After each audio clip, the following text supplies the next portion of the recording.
with, hence why I was late. I take it you guys can hear me, right?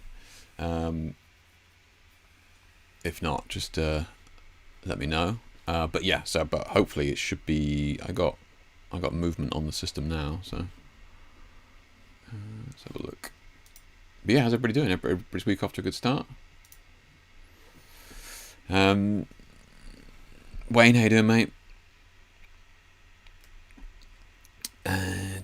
Can't cast your TV and chat. How are you? How do you guys normally cast your TV? Do you buy like a Google Fire Stick thing, or is it just like part of your digital TV? Because I wanted to play some mobile games, but I didn't want to play it on my mobile. I was trying to cast it to my TV, and it's like, do I need to buy like a Google Stick for that, or can he with you? Vlad, I always appreciate your honest feedback, mate. So,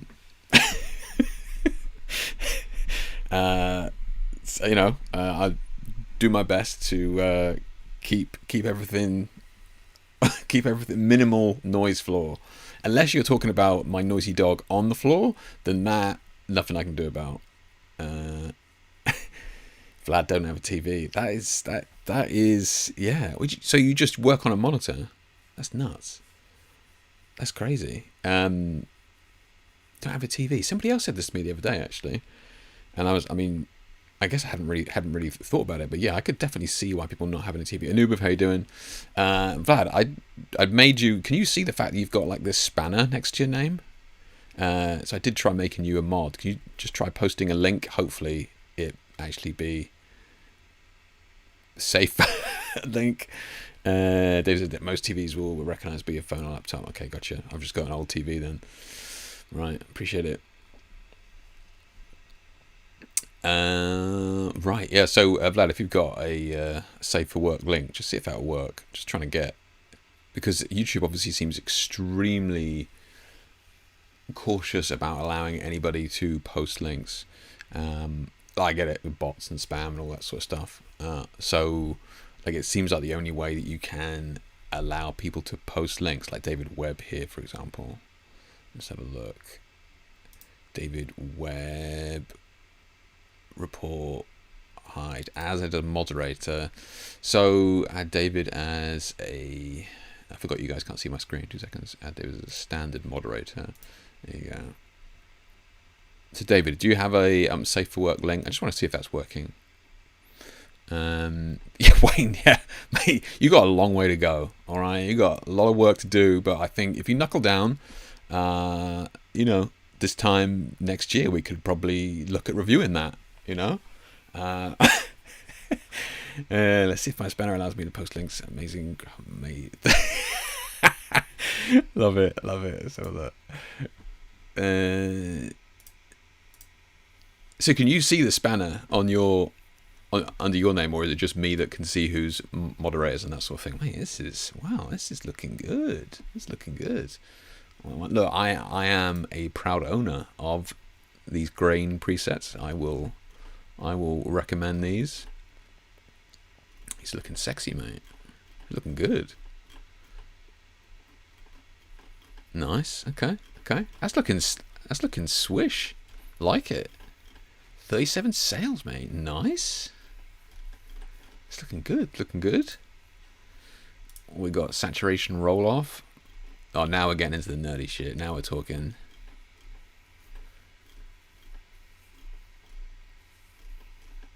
Okay.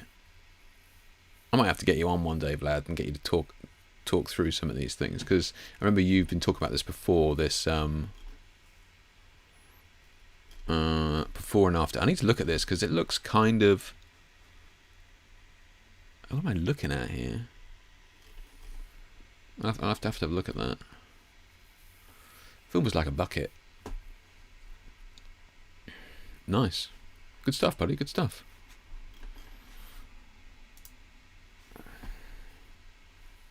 Let's have a look. MTB. Anubis, how you doing? If I haven't said hey, yeah, I think I did. She's welcome out, yeah. Guess you forgot Dave. Did you forget again, mate? How you doing, mate? How you doing, Dave? You're a regular here. I make you able to moderate. There you go.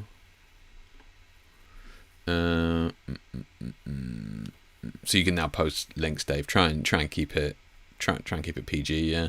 Saturation roll off documentation is not ready. Okay, fair enough. Okay, cool. Yeah.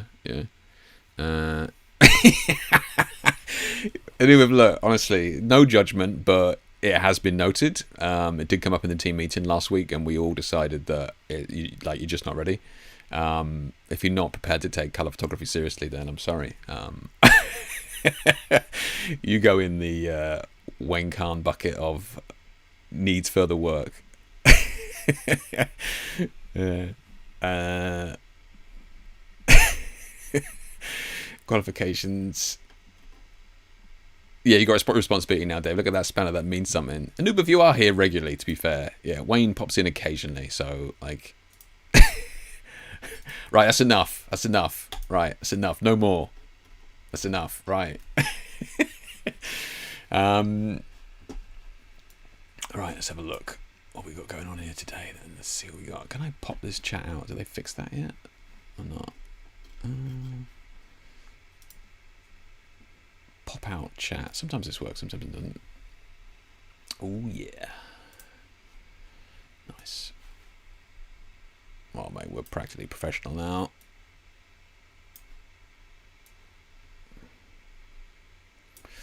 Nailed it. Okay, right. So let's have a look. Everybody, well, I've said everybody having a good week and stuff, but I'll say it again. Newcomers, latecomers, Dave. I mean, yeah, people just tuning in. Oh, actually, whilst we're just at the start of this, like, what's this about? Like this, what? Like, that is somebody.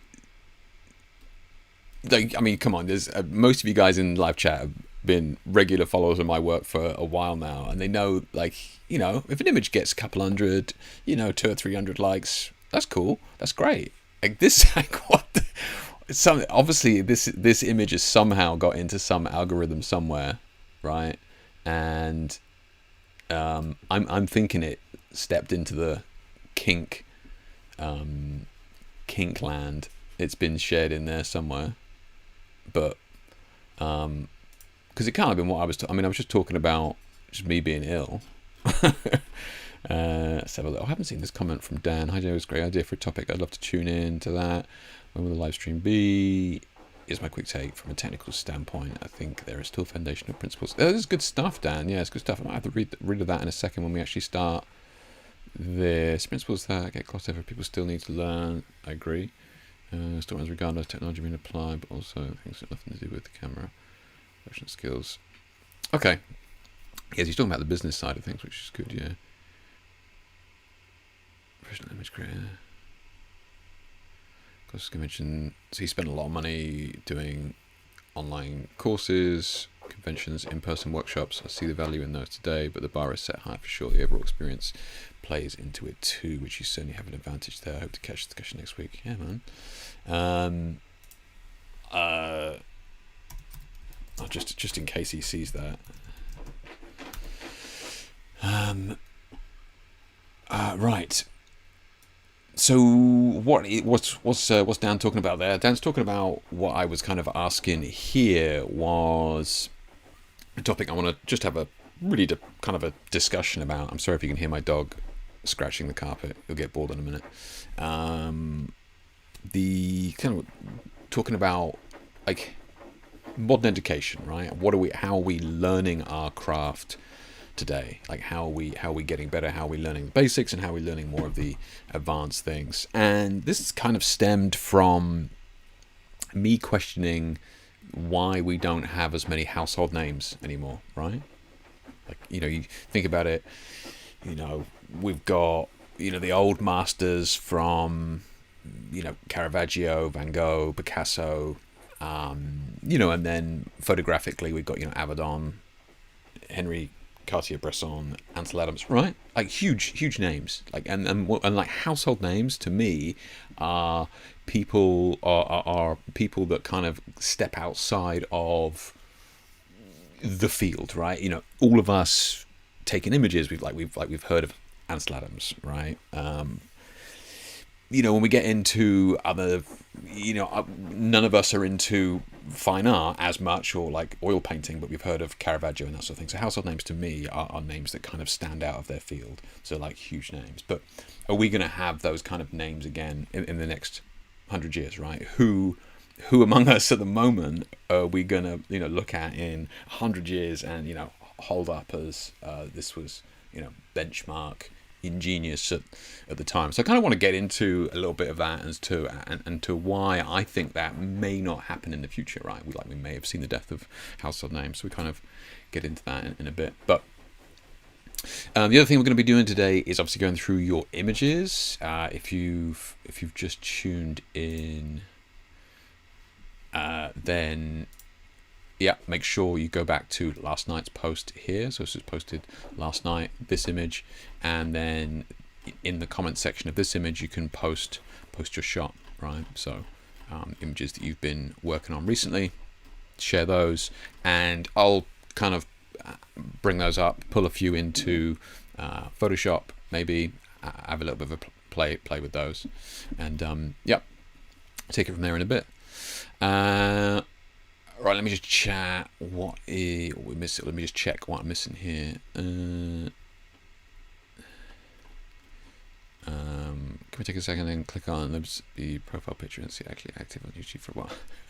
Can we take a second to click on Noob's black and white profile picture? He was actually active on YouTube for a while. Really? Can I? How do I?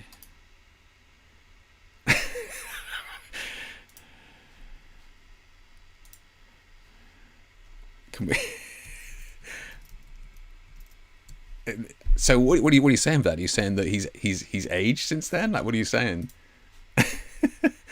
And I'm watching on my TV and chatting on my phone from a recliner. This is go, David. Welcome, David. Just time passed. I think I used to upload my most PDFs. I know, no, but yeah, I mean, I didn't use YouTube for years and years and years. Like we all put our flag in the sand, right? And those of us smart enough to actually put videos out 10 years ago, millionaires now. But yeah, so goes it.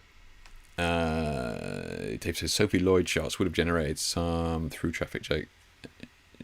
She's an up and comer. Yeah, you're not wrong there, Dave. Yeah, absolutely. Yeah, she's gone. Yeah, she's gone stratospheric, really. She's like her rise has been nuts. And those of you not aware, what Dave's talking about there is I shot the album cover artwork for Sophie Lloyd, who's just released an album, I think, a couple of weeks ago, Dave, or last week. So yeah, there's probably some of that floating about for sure. Yeah.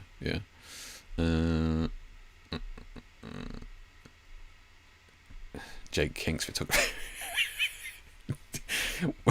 True. I mean, I don't want to brag about my alt account, but sometimes there's some spillover, Hey, no worries, Noob, yeah. Normal click, not right click. This is. Oh, go to channel. All right. Hey, I appreciate you keeping me on the straight and narrow, lad. Oh, all your shorts are on here as well. I only see them on Instagram. Yeah, nice. Okay. Nice. Let's have a look. Whilst Anubiv's away, we can spy on what he's been up to. 4 years ago, I know, right? Yeah. Mine's a lot like that, actually. So Conquala says, "Hey, doing anyway? I'm still finalising my small home studio, but should share my poor attempts soon." Yeah, I'd love to see that. Yeah, I think I think there's lots of people like you who are trying to make smaller studios work. Dealing with space and low ceilings as well, right? That's another big issue. Like, how do we deal with low ceilings, minimal space? Is there any gear and stuff that we can kind of use The other thing as well is I think there's a difference between a home studio and a studio that, or a home that you turn into a studio. What I mean by that is like you're using that room 90% of the time to live in, and then you have to convert a room on shoot day into a studio, right? There is a significant difference between the sort of kit that you use for that compared to like turning a spare garage, say, or like the upstairs bedroom or something like that into a studio that you can have and just leave up. Lowes banner is not safe for work. Yeah, right, I know, right? Yeah. Would be funny to have this stream down by viewing a YouTube profile. Yeah, that would be. I mean, but I think that happened on Facebook though, right? I've been done by Facebook like that as well. That you stream in and then you look at something on Facebook and then done. Yeah. About 3 weeks ago, title track's constantly on Planet Rock. Was it, Dave? Title track's constantly on Planet Rock. Okay. To be fair, like, it's good. It is good. Yeah, I mean, like, to be fair, I mean, I'm not a music guy. That's what I mean. I'm not like connoisseur of music or anything like that. But yeah, it is like it's good stuff. Yeah. Speaking of home studios, I absolutely hate that everyone on YouTube seems to be able to put a light outside the window. Is that what you see in Vlad? Is that what people... I mean, because I think Dave Webb in here does a lot of that. I know he does a lot of lights outside to create sunlight in a lot of his work. I mean, if not all of his work, I think he usually got a light outside. Yeah. Right, let's have a look then. So, what was I going to do? So we can have a look at a little bit of news the last couple of weeks. I didn't get a chance to do it, to go through it, but obviously the day of the stream or the day after the stream, Sony announced their whatever Alpha 9 III or whatever it is, right? This is the Sony releases the Alpha 9 III, the world's first full frame image sensor camera with a global shutter system. Right, now I know for a fact I got a lot of you Sony boys and girls in here, so if that's you, are you excited about this, or is it like not your sort of thing? This camera, because at the time everybody was losing their mind, right? Everybody was going crazy for it when it was announced a couple of weeks ago. The global shutter is going to revolutionize the way that people shoot and all that sort of stuff. And look, don't get me wrong, like more features is good, right? More features is great. Absolutely, use them, have them. I just like the global shutter thing. If you don't know what it is, then essentially what they're saying is, well, they talk about it down here. There we go. Yeah, shutter speeds is freed from the limitations of conventional mechanical shutter image sensors and achieves a maximum shutter speed of 1/80,000th of a second, making it possible to capture at high speed without any distortion. I'll talk about that in a second. When a compatible Sony flash is attached as a... Jesus Christ, who comes up with these names? It is possible to synchronize the flash and take pictures of shutter speeds up to 1/80,000th. Previously, if the user released the shutter at a speed faster than the flash's synchronization speed, the amount of light would drop sharply. But with the full speed flash synchronization function, it's now possible to photograph scenes that could not easily be captured with conventional technology. So, what are we talking about here? So, those old people like me still using a DSLR, right? We have a mirror that flaps up and down, okay? And typically you can sync a flash to fire when that shutter is open to around 250th of a second, but 125th just to be on the safe side, right? So what that means is that you press the trigger, the mirror pops up, and then as that pops up, the flash goes off, it illuminates the shot, and then the mirror comes down again, right? If you set your camera to 1,000th of a second or 500th of a second, right, the mirror comes up and then it's sending the signal to the flash, but the mirror is kind of already coming down when the flash goes off. So what happens is you have these black bars on your images, right? And this is why cameras can't sync to faster shutter speeds. Now, one of the workarounds for that historically has been HSS or high speed sync, right? So where it would be like this rolling shutter of the flash would be basically pulsing as the shutter was opening. Is Very, very clever stuff, but it did mean that you could sync up to, 4,000ths of a second, all that sort of thing, which is cool. I'm just gonna catch up on some of these comments. Actually,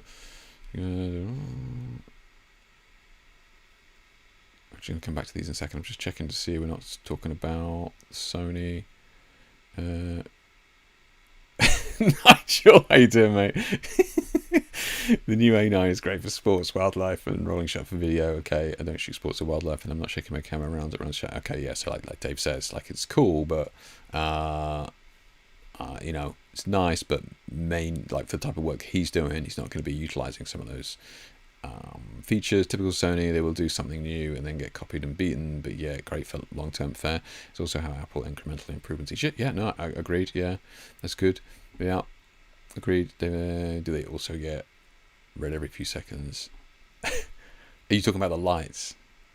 Dave Thompson, global shutter is great for. Oh, I'm sorry. Dave says here, sort of excited. Global shutter is great for my pole and fitness shots.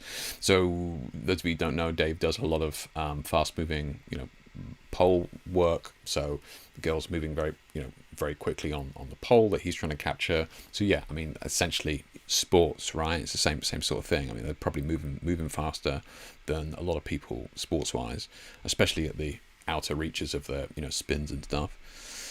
Base ISO 2000 in video is a downer, and it just seems as a base of 250 in photos. Okay. Over 6 to 10 years, they will have massive improvements. Oh, I mean, for sure, one. Yeah, I mean that's a lifetime in digital technology.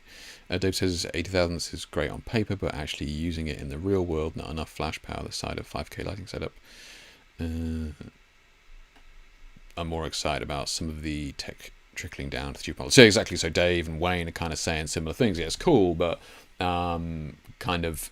you're maybe Luddites like me and just want to let the Indians take the arrows. You guys go in there, test it all out, work out the bugs, and then we'll come in 5 years' time, pick up something nice and cheap with all the bugs ironed out. I hear you guys. I hear you.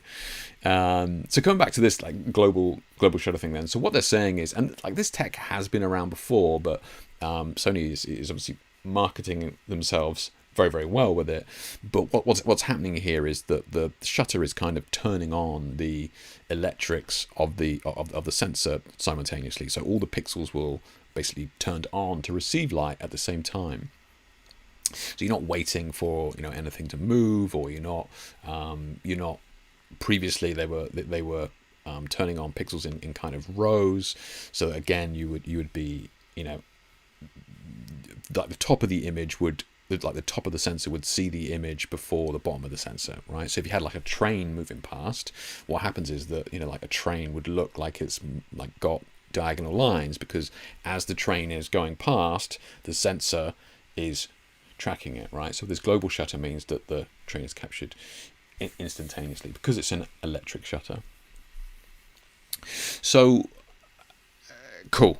Like everybody's been saying in chat there, yeah, cool, nice idea, great tech. Probably gonna hang on.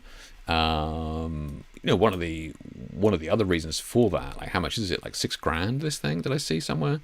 Maybe I'm mistaken. I'm sure I saw somewhere it's like £6,000 for this. I could be wrong though. Somebody correct me if I am wrong, but I'm sure I saw it for like $6,000. The A9 III January 2024, €7,000, £6,000. Okay, so that's expensive. That is expensive for a full frame camera, no doubt. Right, no doubt. The other thing that was kind of interesting was this, right? So 24.6 effective megapixels. So this is I was actually surprised at this. Reason being is, historically we've always wanted more megapixels and more megapixels. And look, I'll be the first to say that they're not needed. I don't know what my D850 is, but it's like around 44 or something like that. Be difficult to go back. I think if I was going up from like a 20 megapixel camera or a 16 megapixel camera and going up to 25 megapixels, to be like, yeah, cool. But Don't know. I need to test it. Maybe the tech inside means that you just can't tell. Like Fuji APS-C size sensors, they were smaller sensors, but the quality coming from those sensors were kind of bending the laws of physics in my mind, because they were like, how are these images being created on this smaller sensor? They have a gorgeous shot. So it's not just about the raw figure here. There's certainly a lot of tech behind these things that will bear fruit, regardless of, if we didn't know it was 25 megapixels, would we know when we shot it? Probably not. I bet it's still incredible, but still surprised at that for sure. The other thing is, like, who the hell is so like all the arguments I saw online, well, not the arguments, but like the story that everybody would use for this global shutter was like, I'm out there, it's a bright sunny day. Now what I can do is I can capture images with flash on a bright sunny day. So what they're saying is that they're going to set their camera to, like, let's just say 20,000th of a second, right? So they've set their camera to that, so extremely fast shutter, right? And what that's going to do is that's going to make the daylight very, very dark in their shot. So that then means that they can put the flash onto their subject, and because the flash is synced to the camera, the shutter speed will be extremely quick. It will eliminate all the ambient light, but all that flash will be happening in that precise moment that shutter is open. So it means that you can use flash outside in bright daylight far easier. I don't know. Like, everybody's talking like this is going to revolutionize the way that they work. And look, that's great, but most of us are using the daylight in conjunction with the rest of our image. So I don't think, like, again, sports, right? We've all said that sports, I totally get that. And you could get some crisp flash, some like darken. I love those shots where you have nice flash on the subject in the foreground, darker daylight in the background. Don't get me wrong, beautiful shots. I'm just not sure how many people are really going to be using that feature. And again, like, it's a great feature, of course. Rather have it than not. How many times would we realistically use it? I'm not sure. And like Dave and Wayne was saying, see what happens in the future. The other thing as well, and I kind of spoke about this the other week, right? But talking about, let me see if I can find this. 2 seconds. I was talking about LED lights and the way that LED lights flash. So like the rotor lights, and I brought this up the other day. I'm just trying to see if I can find it here. I know I showed it to you guys last week, but in case anybody missed it last week, I just want to see if I can find the actual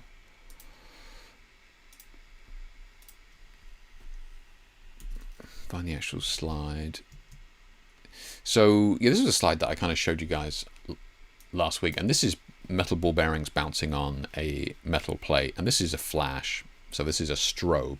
So the shutter's open for whatever it is, 125th of a second or something like that, and the flash is going off. But these are moving extremely quickly. So flash, those of you that don't know, is xenon gas igniting and then dissipating. So what happens is that you get the initial crisp movement, and then the object moves as that gas is dissipating, right? So flash is not as quick as we think. Now, here's the same thing with LEDs, right? So an LED light, because it's an electric light, what I mean by that is, like, there's electric signal that turns that light on, and then the electric signal turns that light off. So the flash is like, there's no build up and then dissipation of gas exploding or anything like that in normal strobes. So what you end up with is this very crisp, very, very crisp movement or capture of movement, right? And this is from LED lighting. So I do think it'll be interesting to see how these Sonys will kind of work hand in hand with some of these LED flashes that we're seeing. And I think more and more LED lights moving forward will just start to flash to be able to send out this very, very powerful burst of light. And like the Sony camera is extremely well positioned to be able to capture that as well. The other thing with that is, like, they kind of touch on it here about how many shots this thing can take.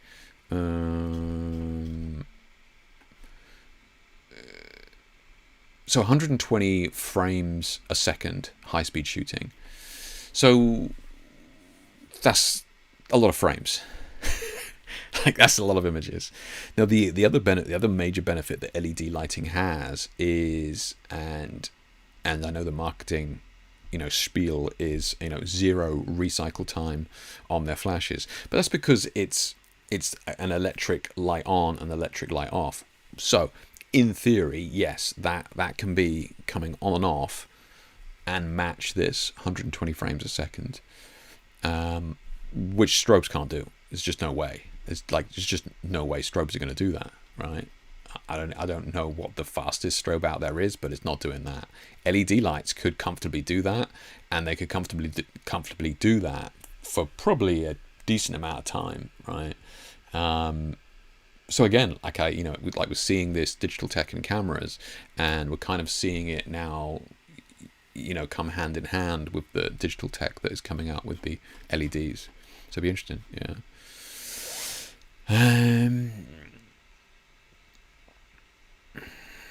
Also, hopefully the A9 will drop in price now. How long does that normally take? I have no idea about camera costs, but how long does it normally take? It's usually a year, right, until the next model comes out. Yeah, 6K. Okay, yeah. So that is the price. Yeah, is that the same for you as well, Dave, in dollars, or are you paying a lot more for that in dollars? Last line, the software Sprint 24 got hate when I was. Last line, their software Sprint 2024. I got hate when they released unfinished. Is that unfinished stuff? I'm not sure what you mean there, but that's alright. Yeah, waiting for the noob to complain is golfers' clubs are still curved in the shots. What's happening? Are they curved in the shots because of the rolling shutter, Dave? Is that happen? Interesting. I hadn't thought about that. I mean, I could see that. Yeah, I could definitely see that. It's their video focused camera, not Photoshop. So you're talking about this, Dave? Yeah, this video. I would agree with you, Dave, 100%. I would say that this is insane for video. 100%. Absolutely agree with you there. I would say this is very much geared towards extremely high-end video. And again, like that look of no rolling shutter. So there's no breathing in the focusing as well, which I thought was really impressive. So if you're not sure what breathing is in focusing, it's where you can focus on something, let's say like you're in a park, right, and you have somebody sat on a bench, and then you have like kids playing in the background. So you can focus on the kids playing in the background, and then as the scene progresses, you can then focus on the person in the foreground. So what breathing is that when you kind of do that, like the elements in the lens will kind of shift. So like usually the image will get kind of bigger, so stuff at the edge of frame will just kind of creep out of shot. So that's typically not very aesthetically pleasing, right? It's what's called breathing in the shot. So what Sony's managed to do here, which is I was more impressed with, which I think they've got some tech that enables them to eliminate that breathing in refocusing at certain distances, which is kind of nuts.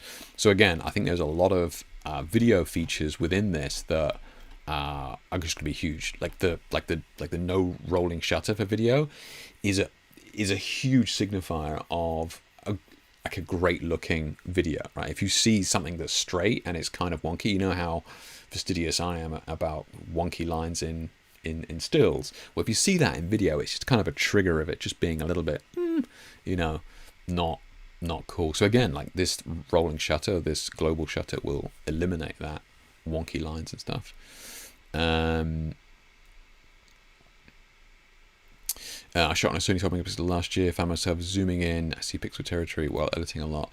So, yeah, I mean, I hear you, Vlad. I just don't know how often the majority of people are going to notice that. I mean, I started off on a Fuji S2, which was like 6 megapixels, interpolated to 12, it was 6, and then we had clients zoom in, like it was a full face shot. I think I've spoken about this before, but then it was a full face shot for an album cover, and that was how it was shot, full face, and then the PR department zoomed into the eye and cropped that, and they put that on ad shells and all that sort of stuff. So, like, yeah, you're right. Can you see pixels when you zoom in? Of course, yeah, absolutely.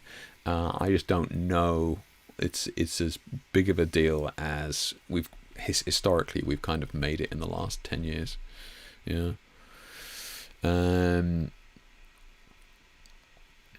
Yeah, Dave, by all means share it there. Yeah, you're absolutely fine, Dave. Yeah, thank you for asking though. Yeah. Wayne does poll work as well. That's why Wayne Khan is asking you, Dave. Yeah.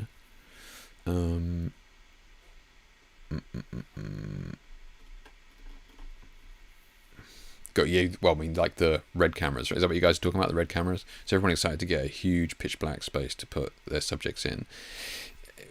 Vlad, that look. I mean, that's how it sounds, right? That's what I mean, Vlad. Yeah, that would like. I mean, so Vlad's talking about the global shutter that would basically reduce or eliminate all daylight. And I know it's, you don't have to go completely black space, but yeah, that's always kind of been my argument with LED lighting. People go, can I overpower the sun? Are you doing that? What are you doing that for? Like, if I'm working outside with the sun, then I'm working in conjunction with it. I'm not trying to overpower it. So yeah, I agree with you, Vlad. I feel like it's a little bit of marketing, but yeah. Can Reds even shoot photos, raw photos? I don't think so. No, I mean, I guess you could pull stills from it, but.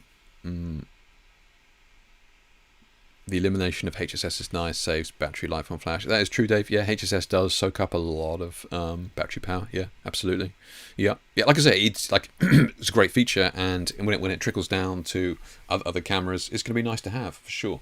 But it's not. Actually, maybe I'm just a grumpy old fart, but like when everybody was losing their minds over this a couple of weeks ago, like people, I think was it F-Stoppers quoted it as like the biggest generational shift in photography in like or the biggest evolution in photography in generation. Like, all right, like what? How much are you on the take? It's ridiculous. Yeah. No golf club naturally bend your swing. Gotcha. Yeah, give it the extra whack. Just pretend you didn't read this and then read it again. yeah. Okay. I could see though if you were like moving it very very quickly, that is the same thing as the lag. But I do take your point that they would actually bend in reality as well. Yeah, A9 series video focus camera. Yeah. There's no competition, Dave. We're all working towards the same thing. Paul Hayder, mate. Yeah, I do love sunburst behind the pole during my shoots. Trusty AD600 for those, though. Yeah, put a flash behind. Yeah. So look, I am not poo-pooing these stats and specs. This is obviously an exceptional camera, no question about it. If I had it, would I be using these features? No, probably not. If I was somebody who shot video, I would be very excited. Stills photographers, not so much. $6,000, like you can get a lot of camera. You can get a very good camera and very good glass for that sort of money. 25 megapixels. It's also questionable, but again, I would need to see it. Right, I would need to see it. So I've put together some links to have a look at kit-wise, but I didn't get a chance today, so we'll just go through a couple of these here together. This is as far as I got, like the third one down here. So this is interesting. We kind of spoke about this Kelvin Epos.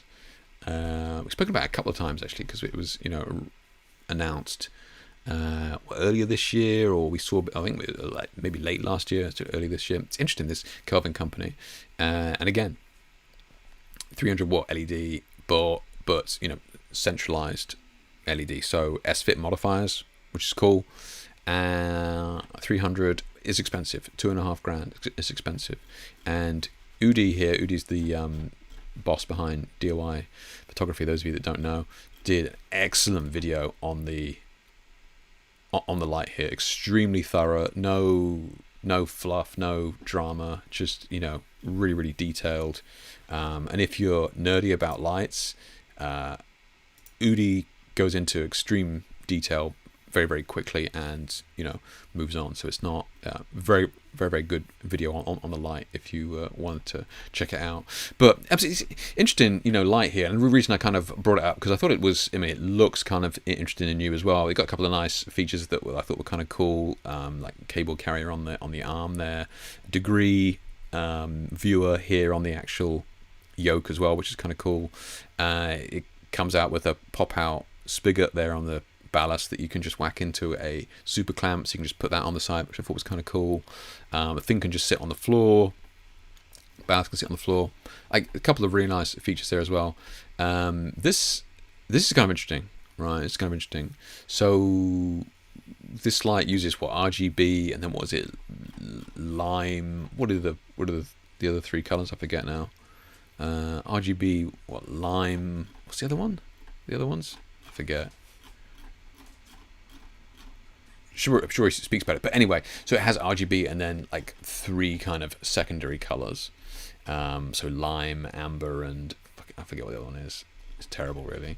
But it just gives it easier control to get more smooth colors throughout rather than the simple RGB. So yeah, really, really interesting light. It's super clean as well. When Udi was testing it, clean as in like the actual spread of light on it looked really, really good as well. Very expensive for that. Very, very expensive for that. But as you guys know, I work very closely with Rhodolite. I have several Rhodolite lights here. Absolutely love them. Think they're incredible, but they can't focus the light.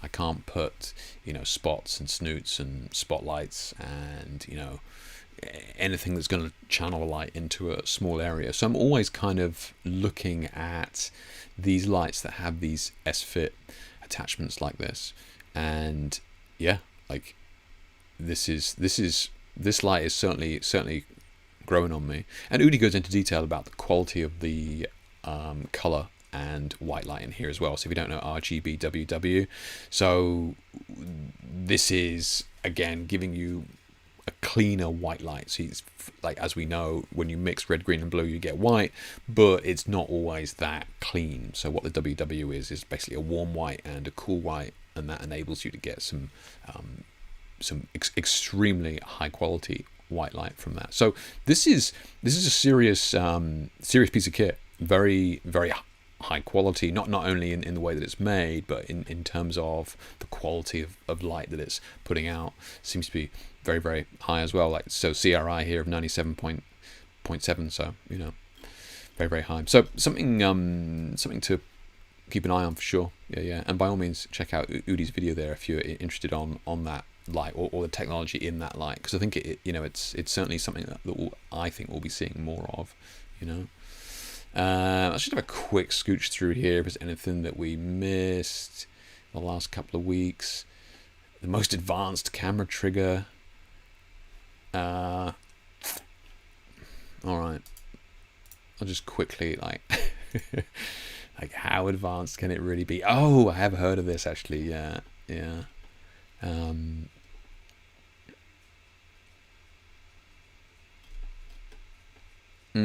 I might actually look at that later on. It's currently running a Kickstarter. Interesting.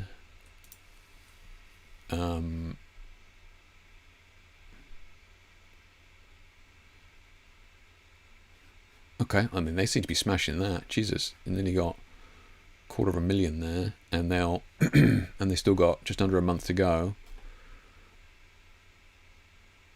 People are obviously impressed. I might check that out then. I'm kind of curious. Okay. Interesting. But what can it do? According to the campaign, it has 5 core trigger modes that offer over 20 different modes and functions. These include several time-lapse modes. Okay, time-lapse triggering for external sources. Okay, such as light or sound. Okay, so it's got those sorts of triggers in there as well. Interesting. So it's got inbuilt sensory triggers. That's kind of cool. And it has the time-lapse mode. Okay.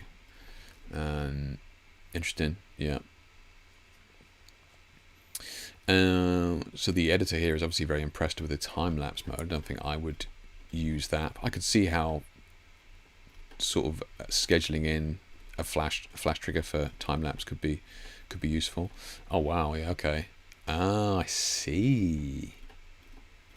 Interesting. So I presume you're able to dictate the changes throughout. Oh, okay, yeah. Changes throughout like the day or something like that. You would need more power, less power, or something like that. So you could have that all pre-programmed in, and you can schedule all that from the app. All right. How much is it?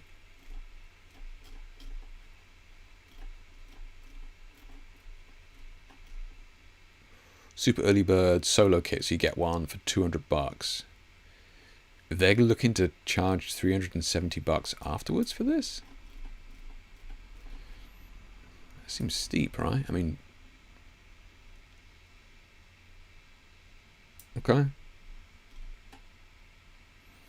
I mean, a lot of people keen on that. Basic kit.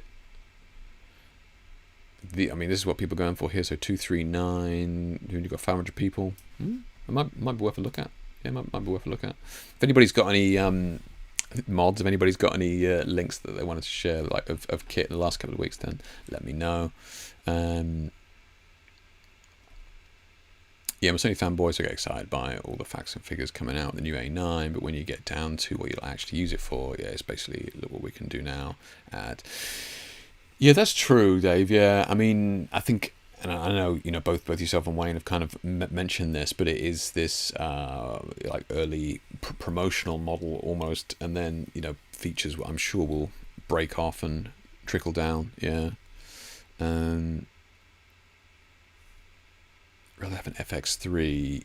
What's an FX3, Dave? Sorry, I don't know what that is. $2,500. Yeah, it's too useful for my money. Yeah, it's a lot of money, Dave. Yeah, that is $2,500 is a lot of money. Yeah. No question about that. Yeah. The light seems to be built like a tank. I know, right, Vlad? Yeah, it is. Yeah, I kind of like it. It's kind of grown on me. Thank you. Red, green, lime, amber, and cyan. Cyan.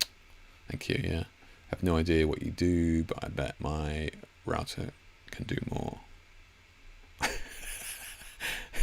Decent deals on Amazon for LED floor lamps during Black Friday week. Smart LED floor lamp. Oh, really? For what? Like you say, a floor lamp, as in something that just stands on a stick, yeah? Knowing you shoot Nikon DSLR, look into dashboard if you need remote triggering. Really, Vlad? Okay. Okay. I don't really do any of that sort of thing, but I mean, I could see how people would do it for sure. You know, I could see people doing wildlife and that sort of stuff. I could definitely see how,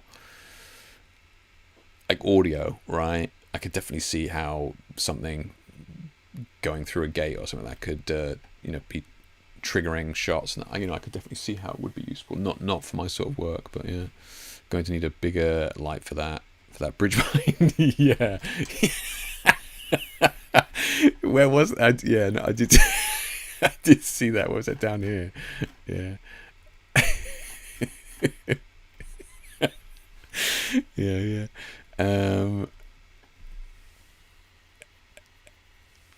Oh, really? Oh, what? Give me some dodgy links.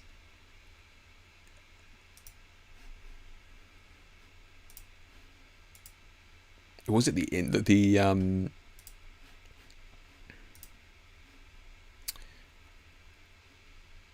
Insta360 announced GoPro with flip out screen?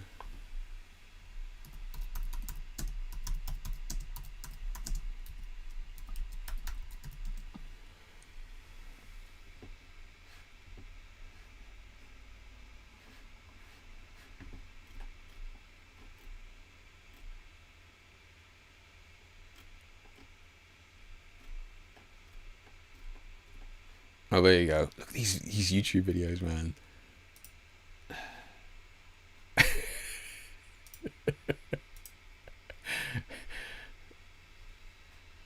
The best action camera. Unboxing walkthrough.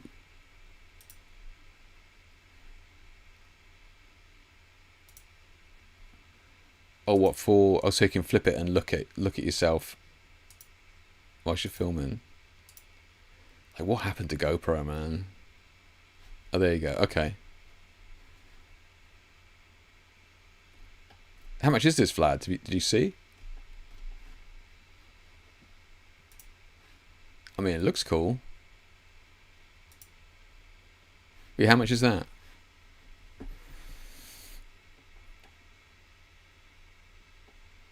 FX3 is Sony's entry-level camera.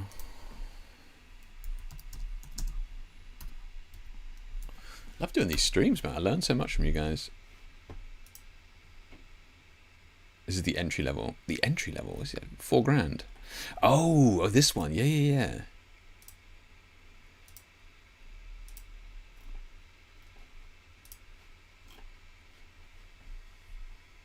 Yeah, that 25 megapixel is definitely geared up for video, right? Dynamic range, 15 stops. Like 15 stops dynamic range. Jesus Christ. Nuts. Thanks for that, Vlad. Yeah.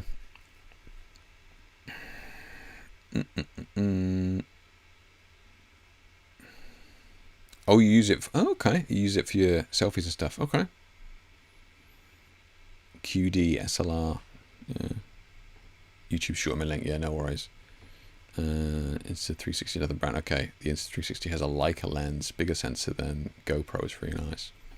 Jesus, they have an affiliate program. All the reviews are biased. For which? For the GoPro. Yeah. Can't share it, but check out the Smoke Ninja. we spoke about the Smoke Ninja before, Wayne. Yeah, thank you. Yeah, Smoke Ninja is I think it's in here, right? Yeah. I mean, we're kind of ahead of the time here. I actually had one of the first in the country, but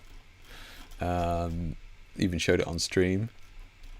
But yeah, Smoke Ninja, very, very powerful for what it is, like the size. It's nuts, yeah.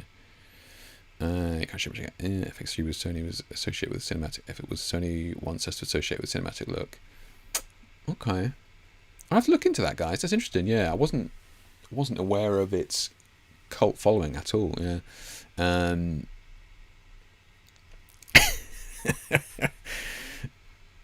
Dave, look, don't make me take that spanner away. Same goes with DJI related YouTube videos. They also have an affiliate program. I mean, I guess, yeah. Show the creator on the FX3. Really, Wayne? Okay, I'll have a look at that. Thank you. Yeah, that's a good reference. Okay, yeah, good. So, Vlad, have you worked with any affiliates? Because I mean, like, you're right to be questioning of their legitimacy, right? I mean, if somebody's being paid to talk about something, paid to use something, sure, like, you should definitely question it. You're right to do so. I was just curious as to, like, what is the right way to go about it? Like, not take money and, I suppose, just make your money from YouTube, right? And then you can be unbiased, but then you're still being sent something, right? So you're trying to maintain that relationship. Like, how do you do that? I mean, I don't reach out to any of these companies. These companies reach out to me, and if it's cool, then I'll be like, yeah, send it over, I'll take a look. But I like certainly get sent a ton of shit that I never talk about. So it's kind of difficult, because I suppose the only things that I do talk about, he's really pleased with this. It sounds amazing. Like, it's all, he only ever says good things. You got to remember that I only bother to talk about good things. I'm not going to review something that's shit, Right. I don't think we missed anything else. There's been, Sony's just dominated the market for the last couple of weeks. Different lenses, more lenses. Jesus, that is nearly 30,000 frames a second. That's a lot. Christ. It's pretty niche, but Rico's Pentax. Okay. I remember this thing, man. I think it was 2017. Christ, I think it's old, man. Okay.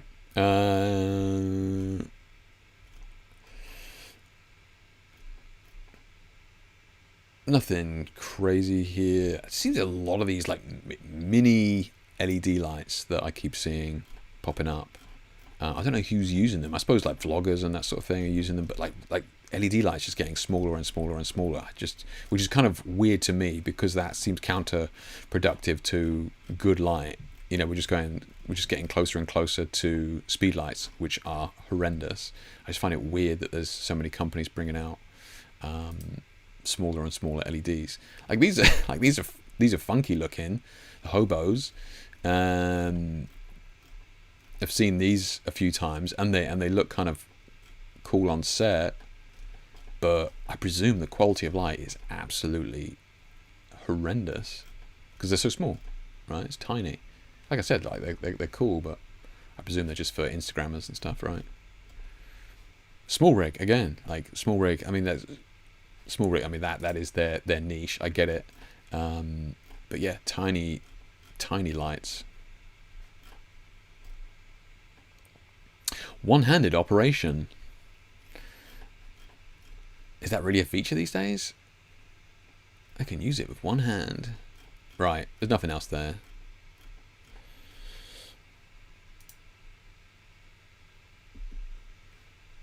Oh, here we go. I think Anubhav stepped away, but this was announced the day after our previous stream. If you remember, Anubhav had actually got his hands on these. So, and Anubhav was actually shooting with them, and we saw a little glimpse of them in his BTS videos. And he said, and I asked him, like, hey, what are these lights? These don't look like the tubes. And he said, these are the new panels coming out tomorrow. So yeah, so we have gone back to full 2 weeks now, and yeah, I don't think Anubhav is here now. We can't get his opinions on these. Totally unbiased for Vlad, of course, but what's the price of these then? So just more LED panels. They did have some cool features, right? The pop-on softbox and that sort of stuff was pretty cool. But again, like they're large panels, they create this large wall of light, and you're adding a softbox to it. Like it's not a huge difference in terms of light quality. It's a soft light into a softer light. So the Pavo Slim 230 by 30, 72 watts. I mean, they're not bright. Pavo 120, 260 by 30, 150. Bicolor and C-color RGB WW. These 4 lights in total, $400 for 4 lights. Can't be for 4. Anyway, I'd have to look at that, or get Anubhav when we see Anubhav back in chat. I'll ask him. Darius, how you doing, mate? Yeah, that's kind of knock the news on the head there. I think that's everything of interest. I did want to kind of look into these and see what the deal was, but I don't think they're doing anything revolutionary, right? I mean, it's an LED panel again, but I suppose it's revolutionary for them because they do the tubes, I suppose, right? They're just branching out, so fair dues. Yeah.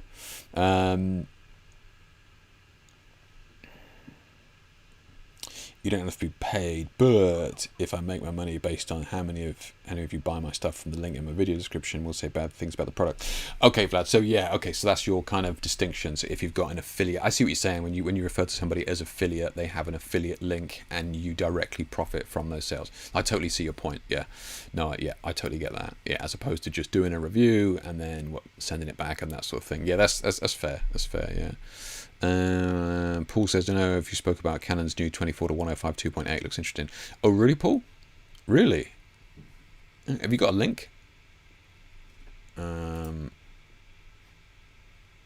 momentarily make you a mod. If you got a link, let's have a look. Yeah, send it in chat and we'll have a look. Right. Is there anybody here who's going to buy that Sony? Is it like, I mean, no hate. I'm just genuinely interested if there's anybody here, because there's usually tons of Sony boys and girls in chat. Is there anybody who is like, do you know what, I'm going to buy that as soon as it comes out in January? Or are you like, do you know what, I'll wait for it to come down in price and I'm definitely going to get that as my next Sony camera, like maybe 12 months time when the price has dropped, I'm going to get it. Is there anybody here who is actually going to be buying that, as cool as it all sounds? Yeah.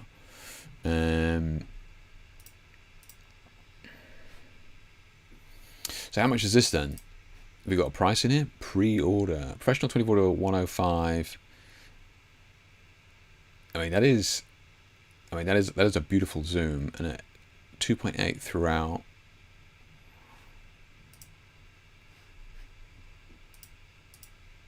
Just the gallery of the lens. Cool, yeah, thanks. Thanks for that, Canon. Thanks. How much is it?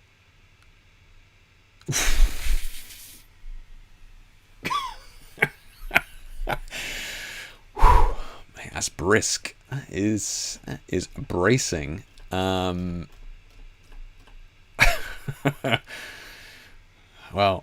I would need to see a lot of images from that lens.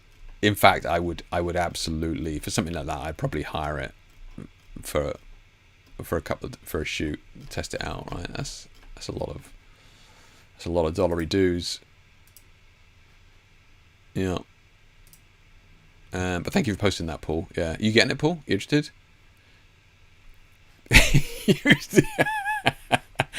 Yeah, true. I suppose. Yeah.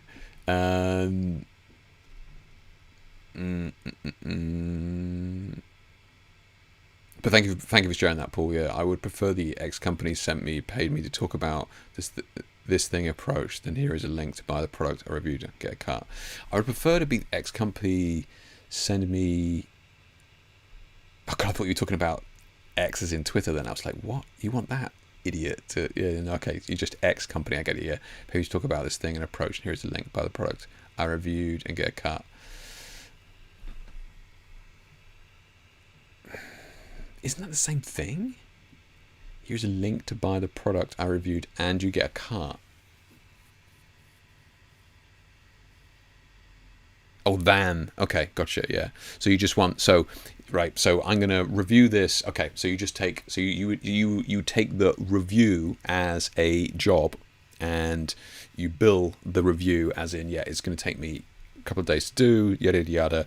This is what I charge for a 10-minute video and 5 fully retouched images. Yeah. And that is the approach that I try and take as well, Vlad. Yeah.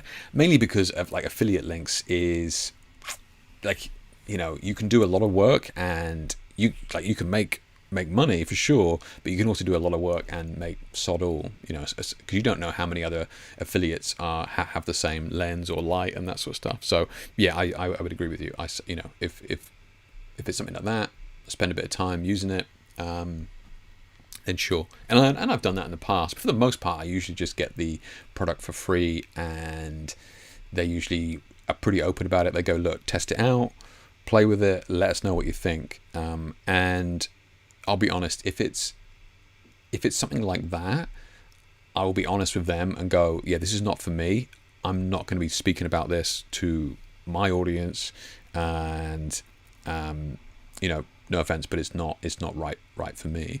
So I usually just leave it at that, rather than, you know, I don't post any negative stuff about something. If it's bad, I just give it back and say it's not for me. Yeah.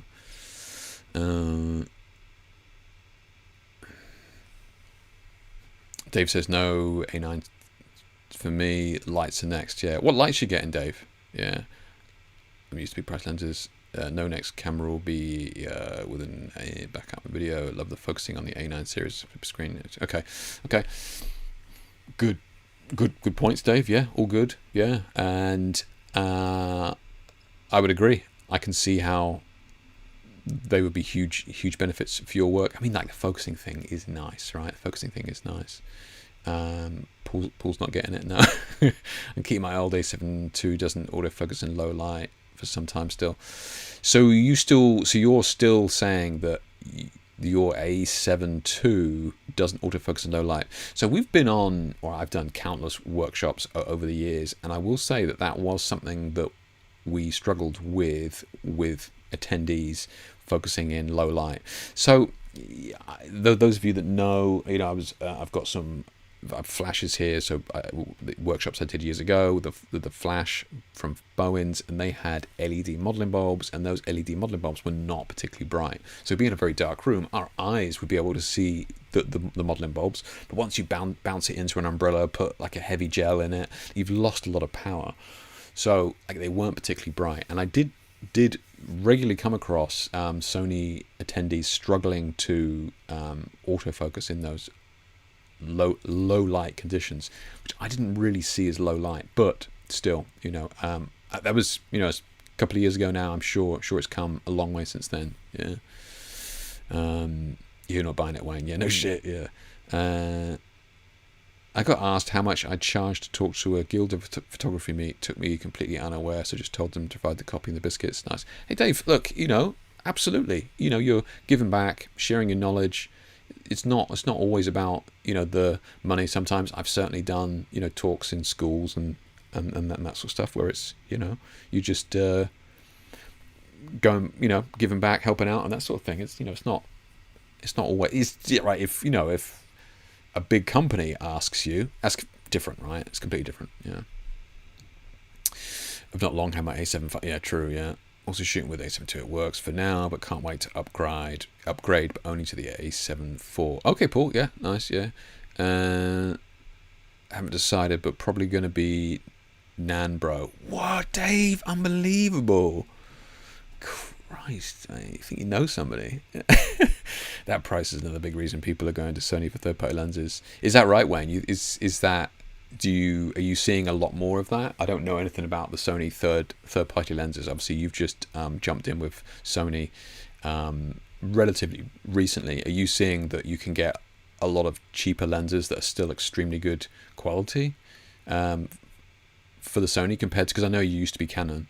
Sony lenses on the bodies work well in the light, but Sigma art lenses struggle. Okay, Dave, interesting. Look, I've always got good things to say about the Sigma art lenses, but if you're finding that they struggle a bit, maybe they're just drifting. Is that what takes them a while? Yeah. Sigma art's brilliant on Sony. Yeah, it is. Yeah, Tamron 24-75 200 was less than 800. 24 to 75 2.8 less than 8. I mean, it's tough to argue that. 800 quid for a lens. Yeah, it's. I mean, you can spend 2 or 3 times that to get minor upgrades. Look, we've all done it. Like, we've all bought expensive lenses. We've all done it. Third-party lenses on mirrorless cameras seem fun, especially the China market is crazy. You think that's just going to grow even bigger now as well? Yeah. Sure it will.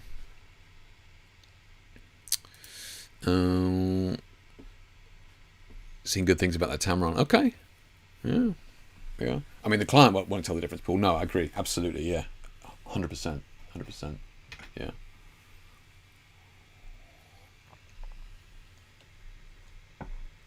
Okay, so we'll jump in and have a look at your images in a bit. Remember, if you're new here, scroll back to last night's post and whack your image in the comments down below. I'm going to go through those in a second. Some beautiful shots by the looks of it.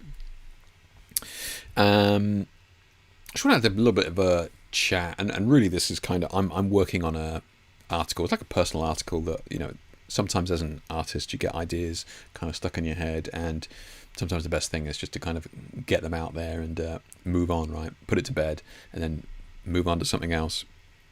And this article is something that has been rattling around in my brain for a while, and essentially, like, the title of it is the homogenization of modern photography. Okay, and it comes from this idea that many of us today, many modern photographers, new photographers, young photographers, whatever, but people producing work at the moment are maybe not getting professional feedback or professional mentoring, or they're not going down the route of as we say, like further education, right? Formal education.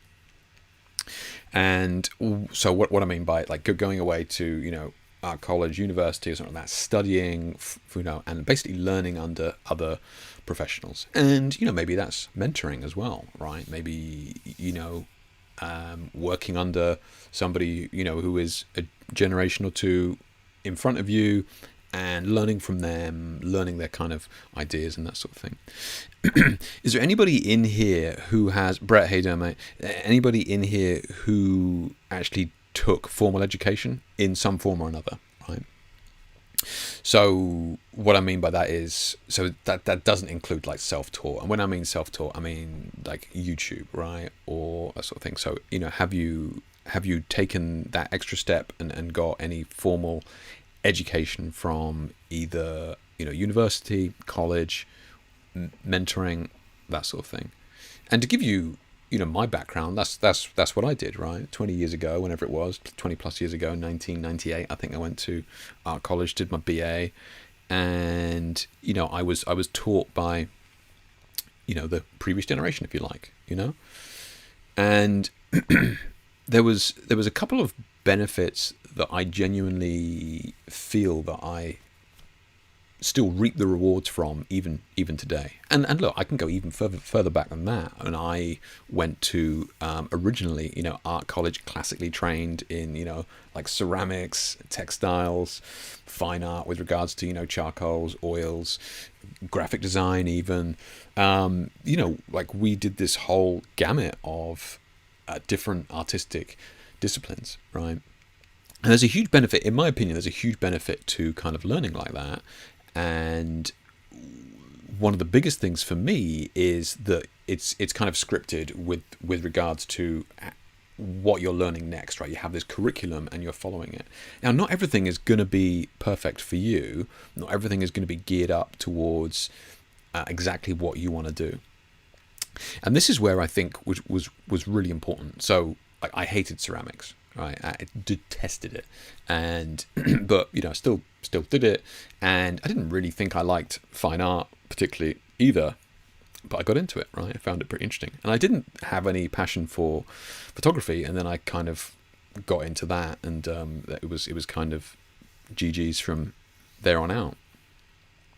And then further education in university, art college, that sort of it was you would have briefs and that sort of thing, and like we had to go out and do street portraits, which I hated, right? To go out and do street portraits, which meant you had to go out on the streets and approach strangers on the street and ask them for a portrait. Like my worst nightmare. Okay, hated it. Had to go and do it. Learn a huge amount from doing that, though. Learn a huge amount about understanding the subject in a very short space of time, trying to reassure the subject very, very quickly. Rapport building. Client relations, just basic stuff like that, trying to get as much information from your subject in a very short space of time. Still didn't mean I enjoyed it, but I learned a bunch. Another project we had to do later on was like architectural photography.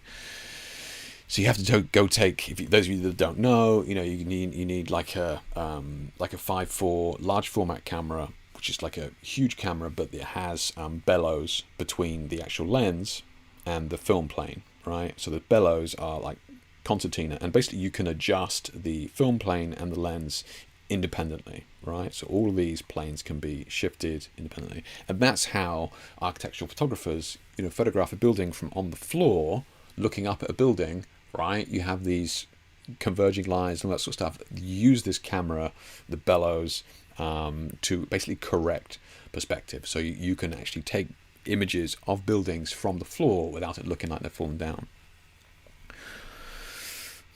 On paper, that does not sound very exciting, right? And it isn't, and it's extremely difficult, especially with large format cameras. You got, ground glass, you're under a sheet in there with a loop, the image is upside down, back to front. Like, it's a fucking nightmare.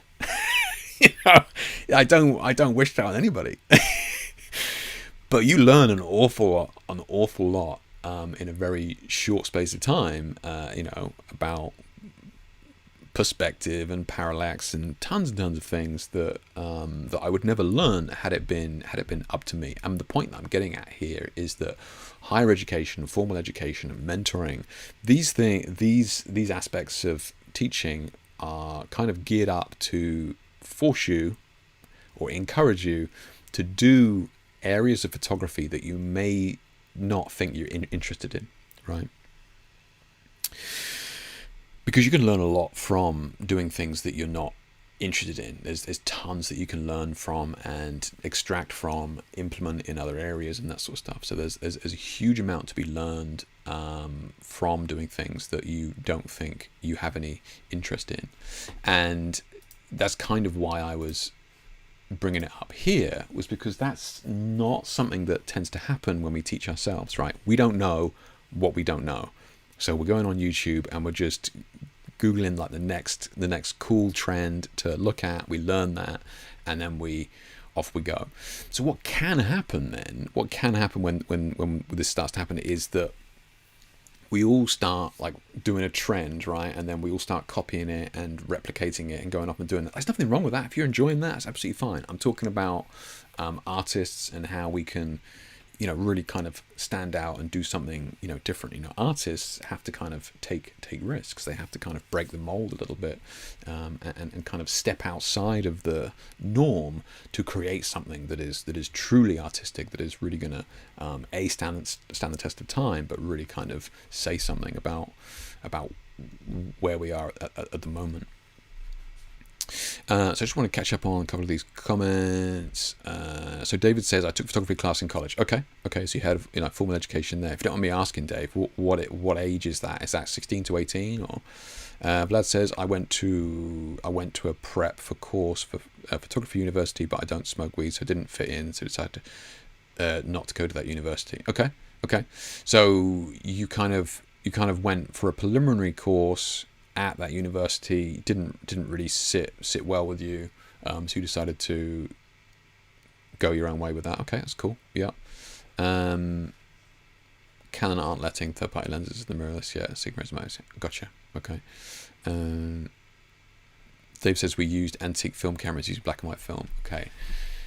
Did you? I mean, I know you're being tongue-in-cheek there, David, and I'm not, and I'm not leading the witness here, but did you? I know it's kind of difficult, right? Because you were younger back then, and everything's new and interesting. But I'm sure it goes without saying that you learnt about certain aspects of photography that you may not have learned had you just been teaching yourself at that age, right?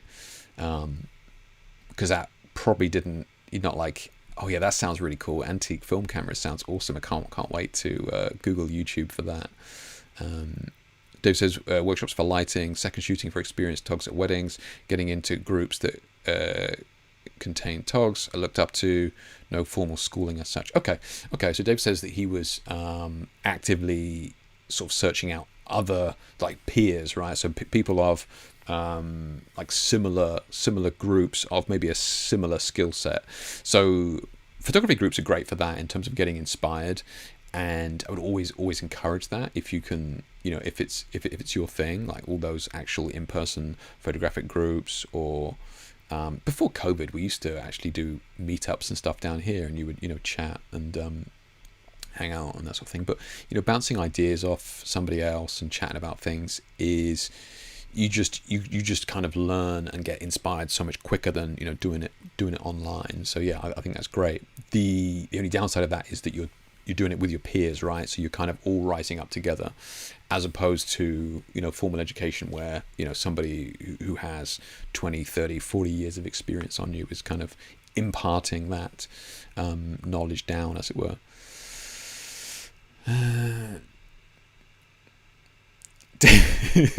Street photography, excuse me, mate, can I take your photo? Sure. And that's a nice camera, yoink. Yeah, I mean... I guess that's it's a different era, right? I mean, this was pre-digital photography. Now that you mention it, Dave, yeah, it's interesting. Yeah, so it was not that common a thing. I mean, I was using an old 35mm Olympus OM1, which was like my dad's, and I think it was my dad's camera. So. Certainly didn't look fancy, but yeah, you're right. Yeah, you are right. There is that danger now. I wonder if kids even do that now. Like, would the same kids be sent out today with cameras to go and ask people on the street? I wonder. Yeah, I wonder. That is kind of like keystoning, Brett. Yeah, but with large format cameras, it's way more involved than you think it is, and way harder than I thought it was going to be. But I learned a lot. I mean, I never did it again, but you certainly learn a huge amount. Yeah.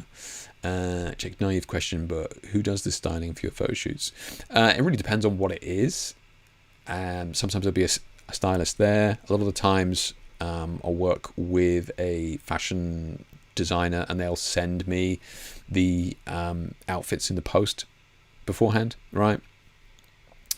And a lot of the times, I'm in a fortunate position now where I'm working with models who have their own contacts, because a lot of these fashion designers will speak to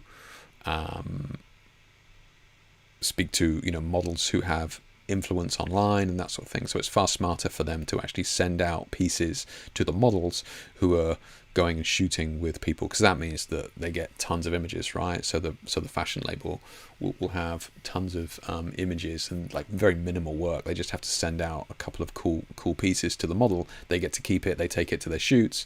Cool images, right?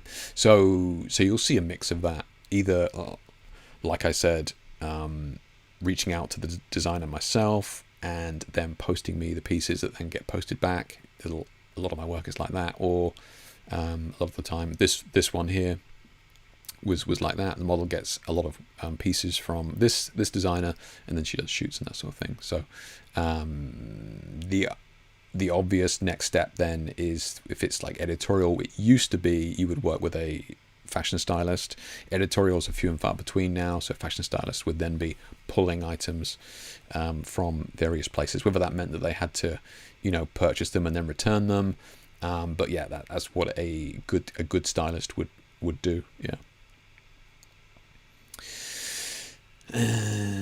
Same final pull down, so I'm not touching that. With my recent deep dives like the grain thing, I realised that YouTube info is superficial most of the time, and it's difficult to find more than surface level info nowadays. Okay, Vlad, yeah, and you are definitely a great example of somebody who is doubling down in a specific genre and style that you are interested in. And yeah, 100% agree that we're in this world of the algorithm where people who survive on YouTube, and nothing wrong with that, by the way. Like, there's so many ways to make money in photography now. Like, and none of them should be poo-pooed. If you can make money from doing something that you love, then crack on.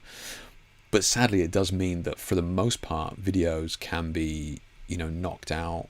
I've got to do this video this week, otherwise I'm going to get crushed by the algorithm. So you can't really put your heart and soul into it and really dig deep into explaining a topic or a subject. So like you say, Vlad, that would be my experience as well, is that for the most part it is a lot of kind of superficial. And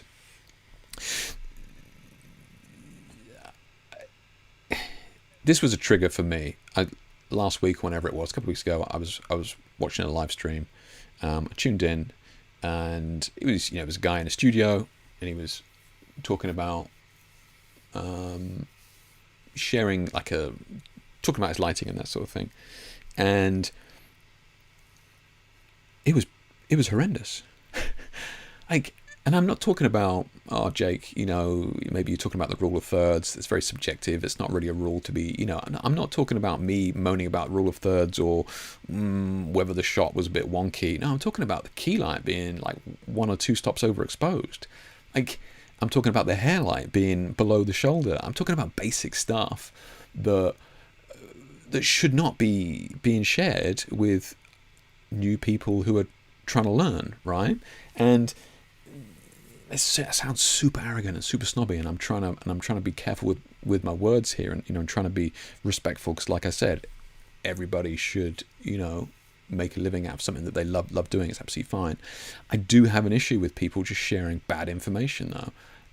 There's tons of that out there that I find kind of annoying. You have children teaching other children. This is basically where it's come to, and that's kind of where this homogenized level of education has come from. I'll just carry on, look at more comments here before I move on. While at the same time you get spammed with the same trend, easy methods to get the next viral shot. Vlad, mate, honestly, you're reading my mind, right? This is exactly my point, right? Exactly my point. And it's very difficult to kind of break out of that, because the algorithm is kind of forcing you back. Even if you're like, oh yeah, I want to get inspired by something new, you go on YouTube and it's just like, this is trending right now, check out colored gels with gobos, right? I mean, I remember that after I put out some articles on that, And again, no hate at all. I'm not being cocky. That's like, knowledge is there to be shared. Let's all let all ships rise with the tide. I get that, but yeah, then you can't break out of it, right? It's because that's what's trendy at the time. So I completely agree with you. I'm not proud to admit I couldn't do what I do without the tech my gear has. Stick a film camera in my hand and I'd be clueless. So this is really interesting, Dave, and it's fantastic that you brought that up, because this is another major aspect of where I think we've got to this kind of homogenization, right? And you kind of hit the nail on the head there. Whereas modern tech has kind of removed that base level knowledge and skill, right?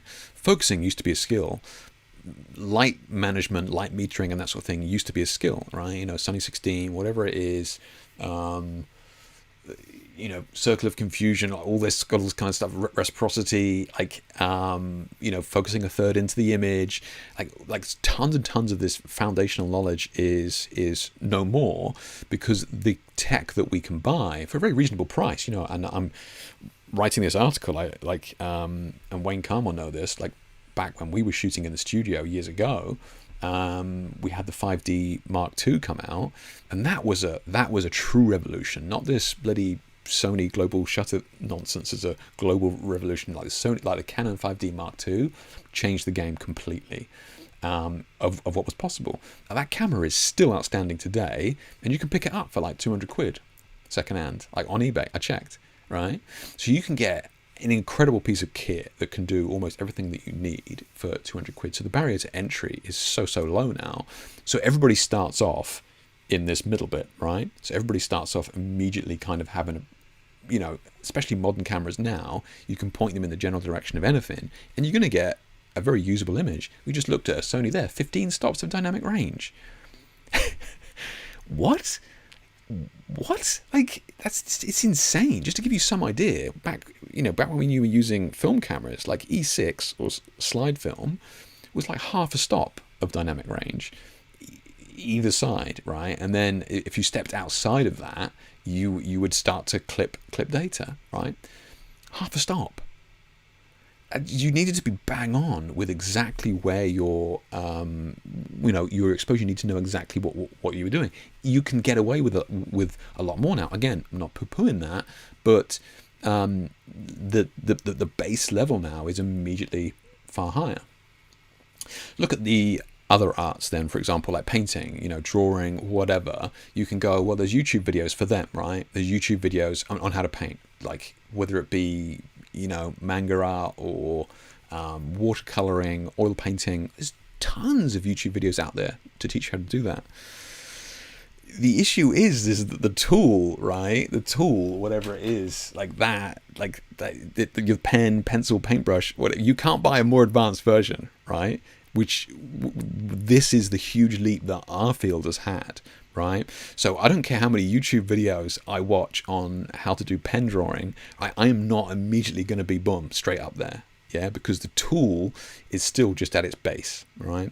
Whereas for us in our field, like that base level is immediately pretty good, right? Straight out the box. So it's kind of interesting to see this this kind of evolve, and this is where I was kind of speaking about earlier on about big names, right? Where are these big names, that we had, right? Where are the big names? Are we going to have like Avedon, like I said, Ansel Adams, Henry Cartier-Bresson, all that sort of stuff? Like, are we going to have those in another 100 years? I just can't see it, right? I'm just not seeing that there's going to be a huge leap like that. Now, don't get me wrong, I'm not saying that there's not incredible artists out there, and I'm not saying there's not incredible photographers out there, because there's absolutely sensational people, but we're probably not going to see this household name thing again, like Testino, and even like David Bailey or something like that.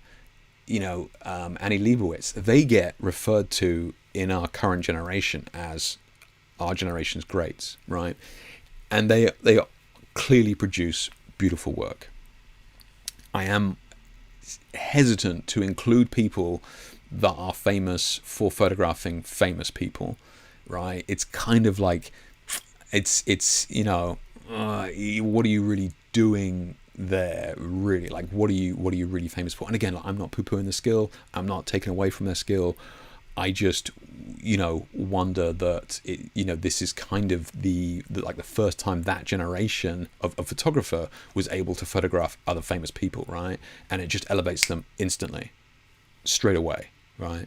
Huge following. So, you can't really put them in the same field as, Picasso and Andy Warhol. Like you can't do it. Like, Andy Warhol worked with famous people, but he completely changed the way that they looked. It wasn't about the person; it was about the work that he was doing with that person, right? Which I don't see from Testino or Leibowitz.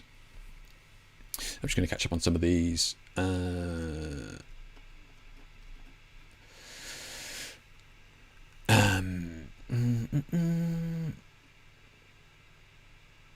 The photography class wasn't something I was really interested in.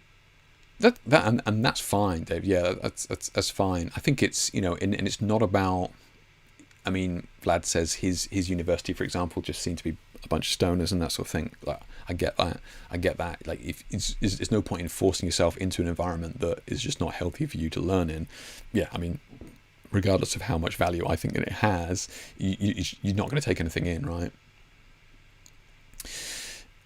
So Mark here says, I have a Bachelor of Fine Arts with a focus on illustration. So Mark, are you now a somebody who's really passionate about photography, or are you just kind of dipping your toes into photography now? You just do it on the side and you mainly focus on fine art, or are you kind of drawn to fine art, like drawn to taking images because it's like a faster rotational process of actually getting through work?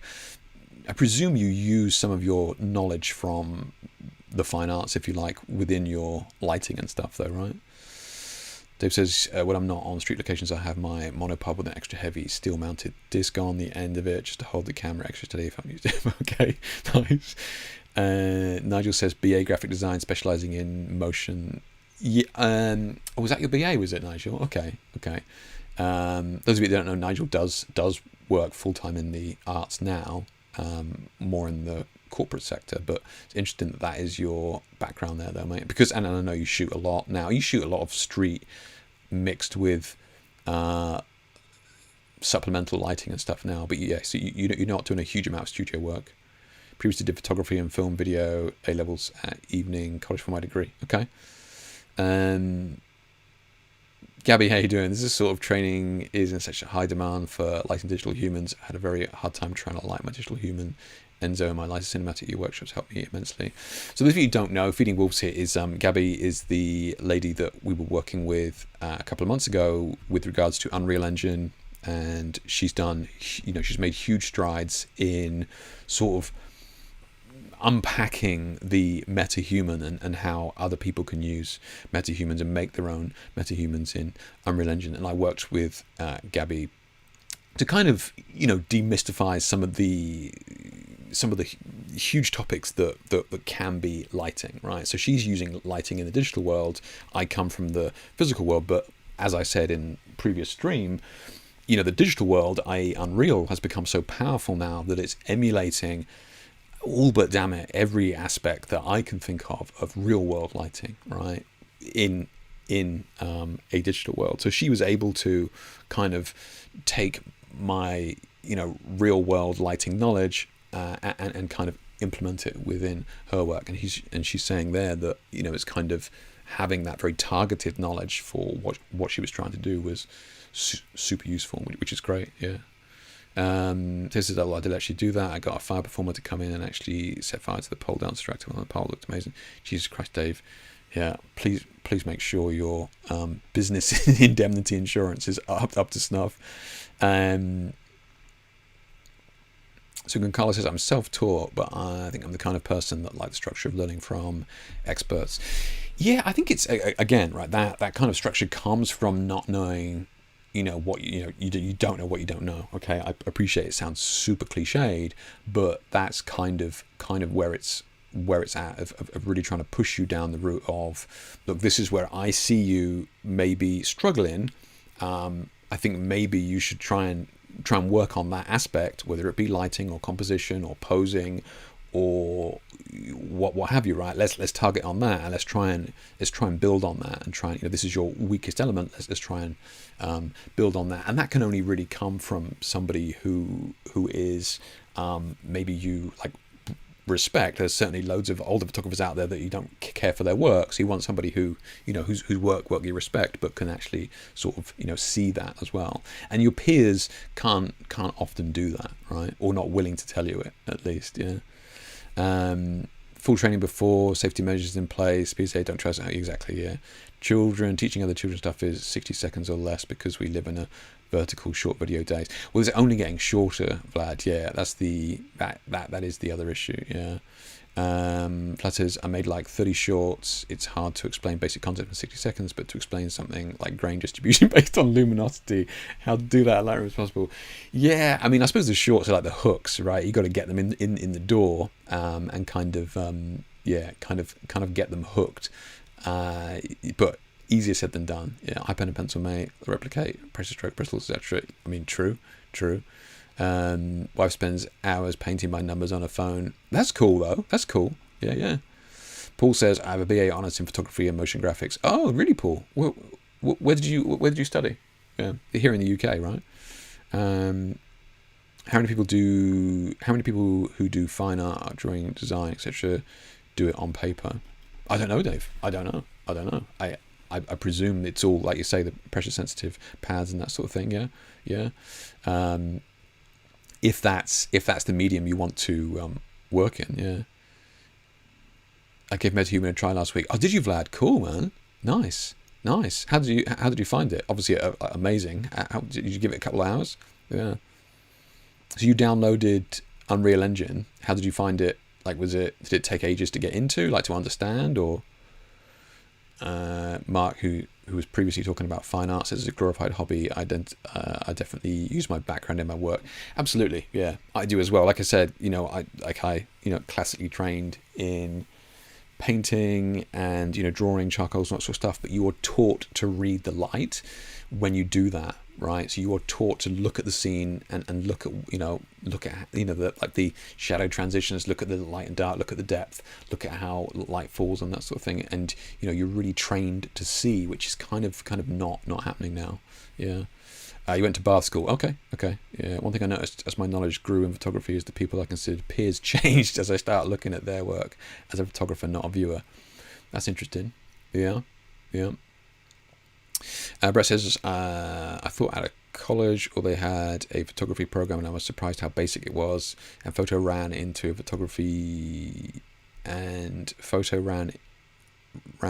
at the photography store also seemed to struggle with basic concepts of photographers. Oh, okay. I taught at college or they had a photography program and it was surprised at how basic it was. So yeah, that is an interesting one, Brett, because I think like at the cutting edge, if you like, digital photography, that's kind of where that previous generation struggles. Yeah. So I'm kind of talking about foundational knowledge in terms of light and shadow and that sort of stuff, where you can actually learn from people who've been doing it for a lot longer. I think there's kind of a benefit to that. But you're absolutely right. When I went to art college, the course title was photography and digital imaging. There was no digital imaging, right? They didn't have any digital cameras. It was all film. They had like three Macs at the time, and nobody there knew how to use Photoshop. So yeah, I completely agree that colleges and universities can struggle with that, frontline knowledge. 100%. Yeah. Don't forget the India Gabby. Yeah, no, Wayne. Thank you. Yeah. I'm a supporter of formal education, but I really think photography is disorganized as a discipline. Okay. Maybe that's like, Brett, maybe that's coming from that dissonance that we have between like the modern technology and the old school approach to understanding imagery, as we see it. Vlad says I already knew some Unreal, and MetaHumans love that lights are labeled exactly what the names we use in the studio. Yeah, exactly. Yeah, and the light setups are not basic one like you get in 3D software. Yeah, no, it's nuts the level of granularity you can get with some of those, some of the features in Unreal. This is our previous stream. We can close that one. So, this household names and I've kind of spoken about things that or people that maybe I don't deem as being artists, like the Testinos and Leibowitz and that sort of thing. Nothing wrong with their skill or talent. Absolutely, there's tons that you can learn from them. I actually watched Leibowitz's masterclass, and from masterclass, it was excellent, absolutely excellent. She had a lot of insight in her approach to a job and working with the clients and that sort of thing. So what are these famous artists that we historically hold in high regard? We've got Caravaggio here, arguably one of the greatest artists to have ever lived, just absolutely phenomenal at the time. And we're talking like mid 1500s, something like that, right? This guy was just absolutely just incredible talent and skill, right? Van Gogh, another obvious classic in terms of doing something just completely revolutionary at the time. Incredible, absolutely incredible. Picasso again, and these are just easy wins from me, right? I'm hardly breaking the mold and showing you stuff you've never heard of, but that's the point, right? These are these household names, that people that are really kind of out there, doing something foundational, right? Doing something that actually just changed the way that we perceive art. And there's loads modern art, Mondrian as well, Kandinsky, these, the previous century, again, they were doing stuff that was just out there, right? And I think that we have this kind of interesting idea of what art is today, right? And a lot of art is not art by its very, very nature. If you're trying to do something like this, is really you're trying to stand outside. You're trying to do something that isn't conforming. You're trying to make people think. You're trying to make changes, make waves, as it were. You're not really trying to appeal to everybody. And art isn't supposed to be loved by everybody. Art is supposed to be, making us think and see things in a different way, right? Now, for us to create art like this, art doesn't come. You don't start creating just completely abstract, obscure, left field work like this and be just like everybody else around you, right? Art like this comes from usually somebody who is kind of thinking differently to you and I, okay? And that does come at a cost, right? And a lot of these famous artists never made any money during their lifetime because they were not cool at the time, right? You cannot be a revolutionary artist and sit with the cool kids. It doesn't work like that. That's the very antithesis of what these people were doing. Caravaggio was he murdered somebody, right, over a tennis match, right? He literally took out his sword, I think tried to castrate the man and killed him, right? He was notoriously violent. He's just an absolute nutter, He then went on the run from the police, and I'm not making this up, fought and painted his way across the Roman countryside. Now, I'm not trying to, romanticize violence, of course not. But let me just clarify. This guy in the 1500s, fighting and painting his way across the Roman countryside, is just insane to me, right? He was a murderer. Obviously, he shouldn't have done that. Van Gogh, killed himself at 37. I think hung himself at 37. Clearly unhinged, cut off his own ear, handed it to a prostitute, and then bandaged up and sat down to paint a self-portrait. This is not the work of somebody built like you and I, right? Picasso was a notorious bully, womanizer. For all intents and purposes, was not a great guy at all, right? Now, I still think that his his contributions to art is unsurpassed, in my opinion. Clearly one of the greatest artists to have ever lived. But would you have wanted to go out and have a drink with the guy, or Van Gogh, or Caravaggio? Warhol, somebody in more recent times, okay, obviously heralded as a genius, but again, he was supposedly using everybody around him, not exactly particularly pleasant, and I'm being generous.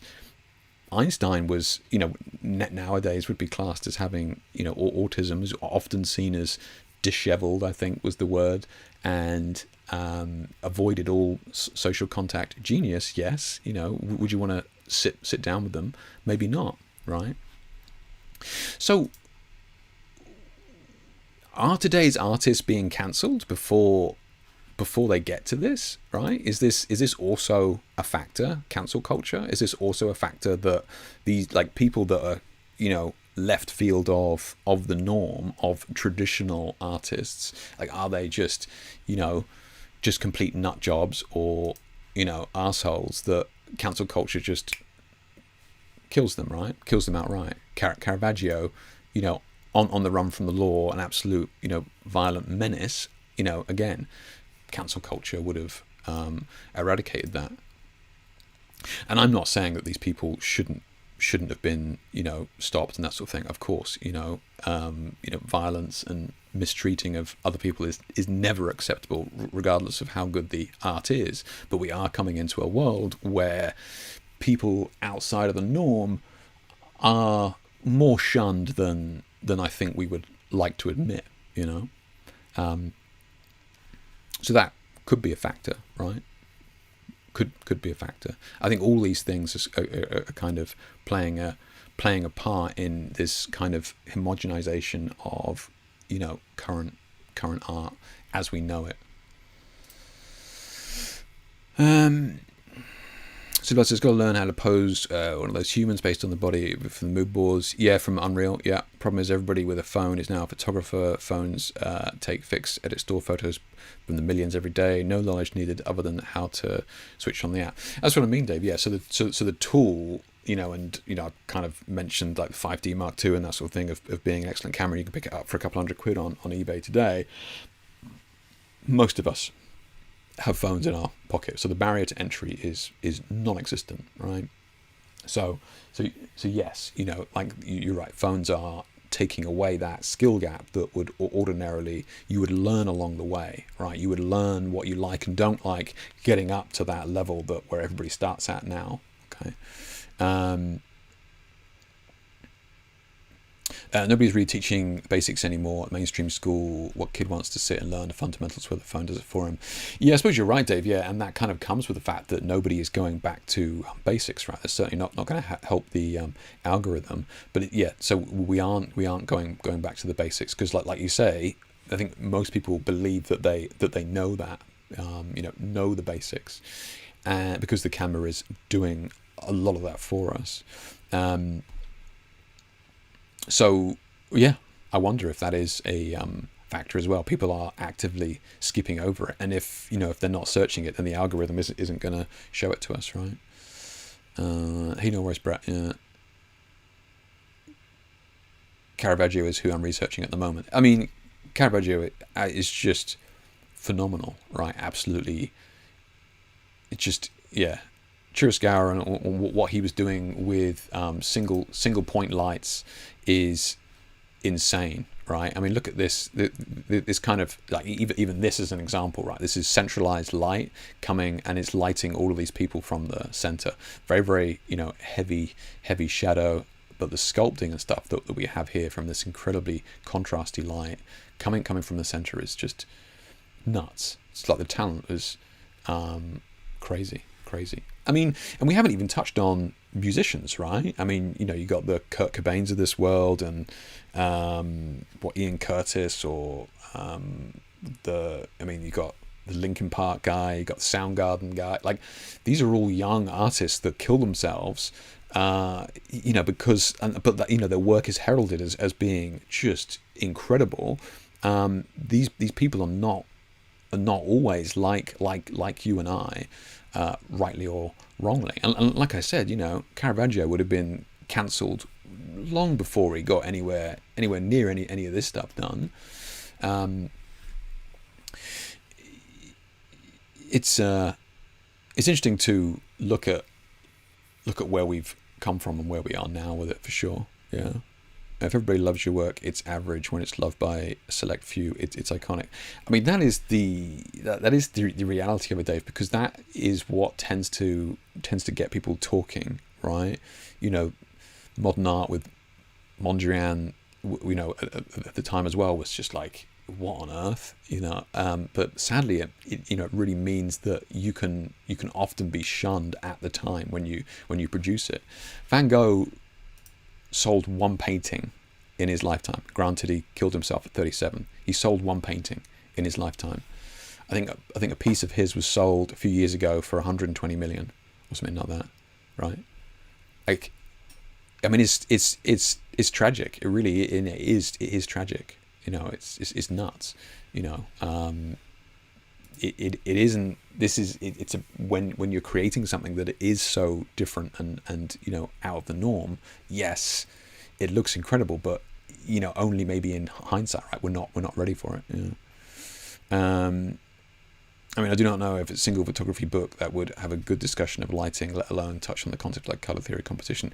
I think it's really difficult, Brett. Yeah, I mean, and if I knew one, I would absolutely recommend it. Yeah, and I think that there are different. I know the books that I looked at when I was a kid, they were so dry. It was just so they're not really engaging you to think about lighting in a way that is interesting. In my opinion, like what are we trying to achieve with this light, and how do we do it? It's just like, do this and you get this. Okay, cool, but you're not really engaged into thinking that through for yourself. Yeah. So Need to Die, and I hope someone will find my Insta later. Maybe my kids will make some bucks in the future. Right? That can be the sad truth. It's not always the case. And now with modern technology, that's not happening, right? We're not seeing these standout stars.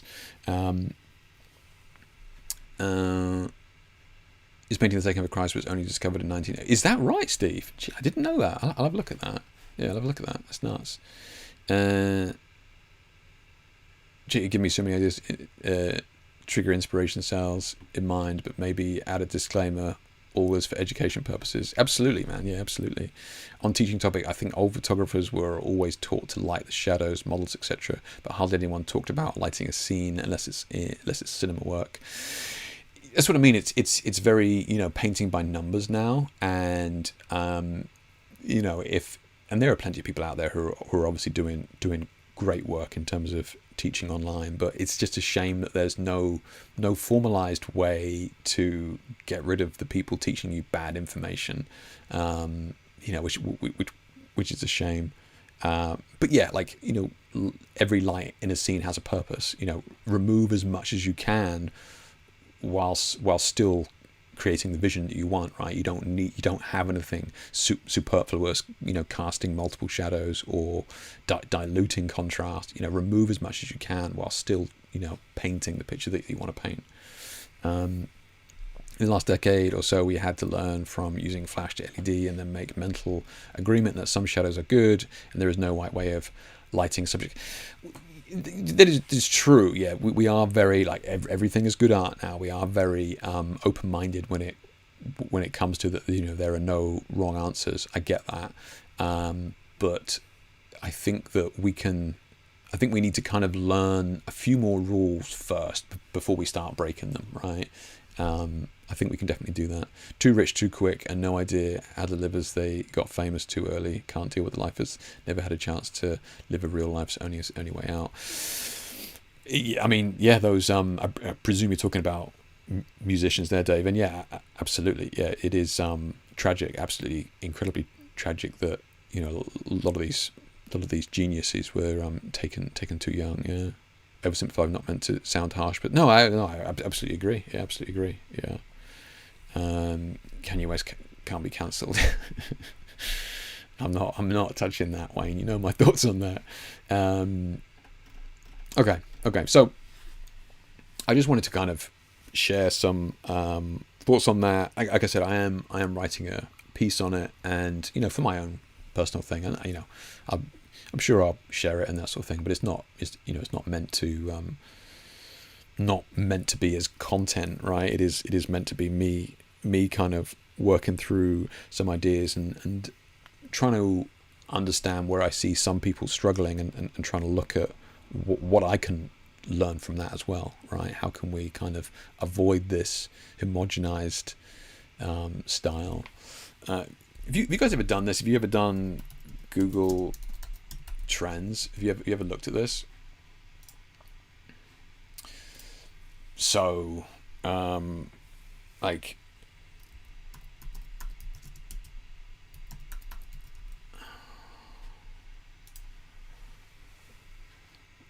this is basically, so it's Google, right? So you can go worldwide, and then since the dawn of the internet, right? And you can kind of look at the trends of that. So, like HDR, right? Talking about trends, right? I know some of you are old enough in chat to know HDR. What, photography? So that was HDR photography is a great example, because there you go, look at that, Jesus Christ. So that is because that was like digital photography had kind of kicked off, and like so many of us had digital cameras at the time, and I know I kind of played with it at the time as well. We're going back to what, late 2000s. There you go, yeah, there you go, bang. Yeah, so like you see these trends, yeah, boom. Has anybody else got any other ones I can put in here? Drone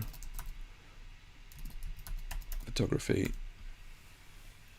So boom, there you go. So the opposite, right? So it doesn't really kick in until 2015. Interesting.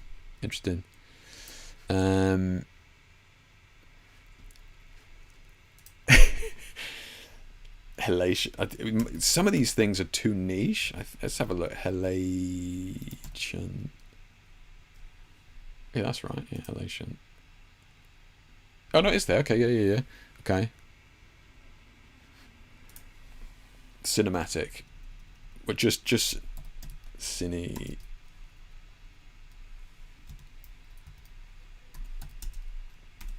Just cinematic in general. It's still pretty high. That's still higher than I thought back then. Interesting. Yeah.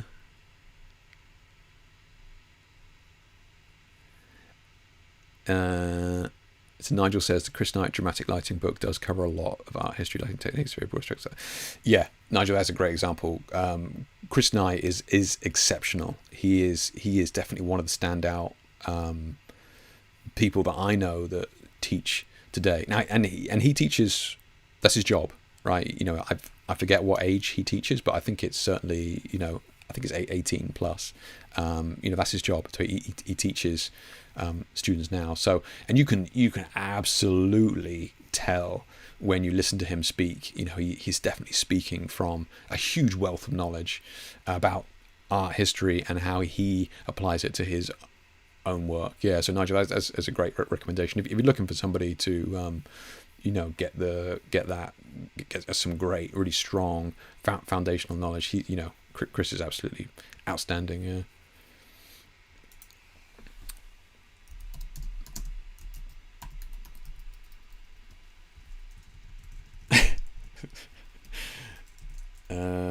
Let's get rid of the S. Sorry. Fuck me then, I guess. Oh mate, Sony's dead. This is it. What's going on? What? That can't be right. It's not the S, is it? It's a bit better. Just rising up a little bit here. What?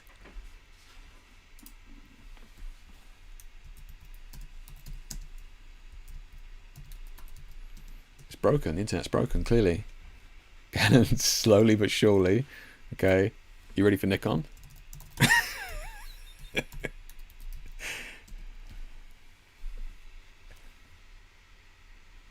Hey? Look, don't look at this bit. But I mean, that's not bad. I presume this is Christmas time, right? Yeah, November, December. Yeah, is it really Christmas time? That's hilarious. Hey, what are we like? people looking for stuff for Christmas. That's nuts. Those peaks are at Christmas. Sony Focus. You just think Sony Focus. You think do that. I'm gonna stop this now, but it's getting late. Oh my god, you nailed it, mate. This is the one. This is this is the Holy Grail. You Sony boys have been busted. Yeah.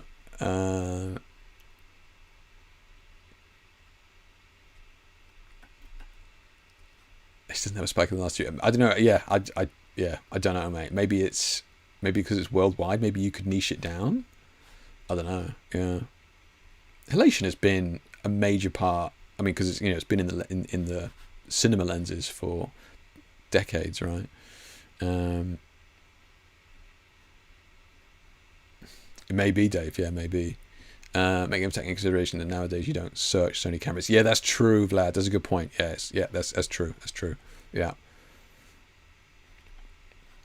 But that's only going to be that's only going to be, if you were saying put that, that's only going to be relevant now, right? It's dead because people can't afford that damn lens.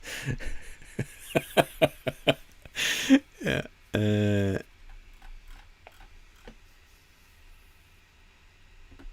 Sony. I mean, okay.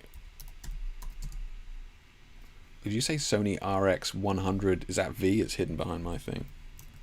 Because I suppose that's 5, is it? Where's the RX?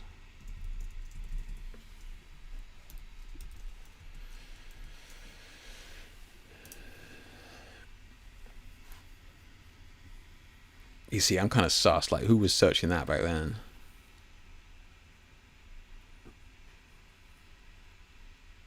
Okay. Okay. You don't reckon that's not true, is it, Vlad?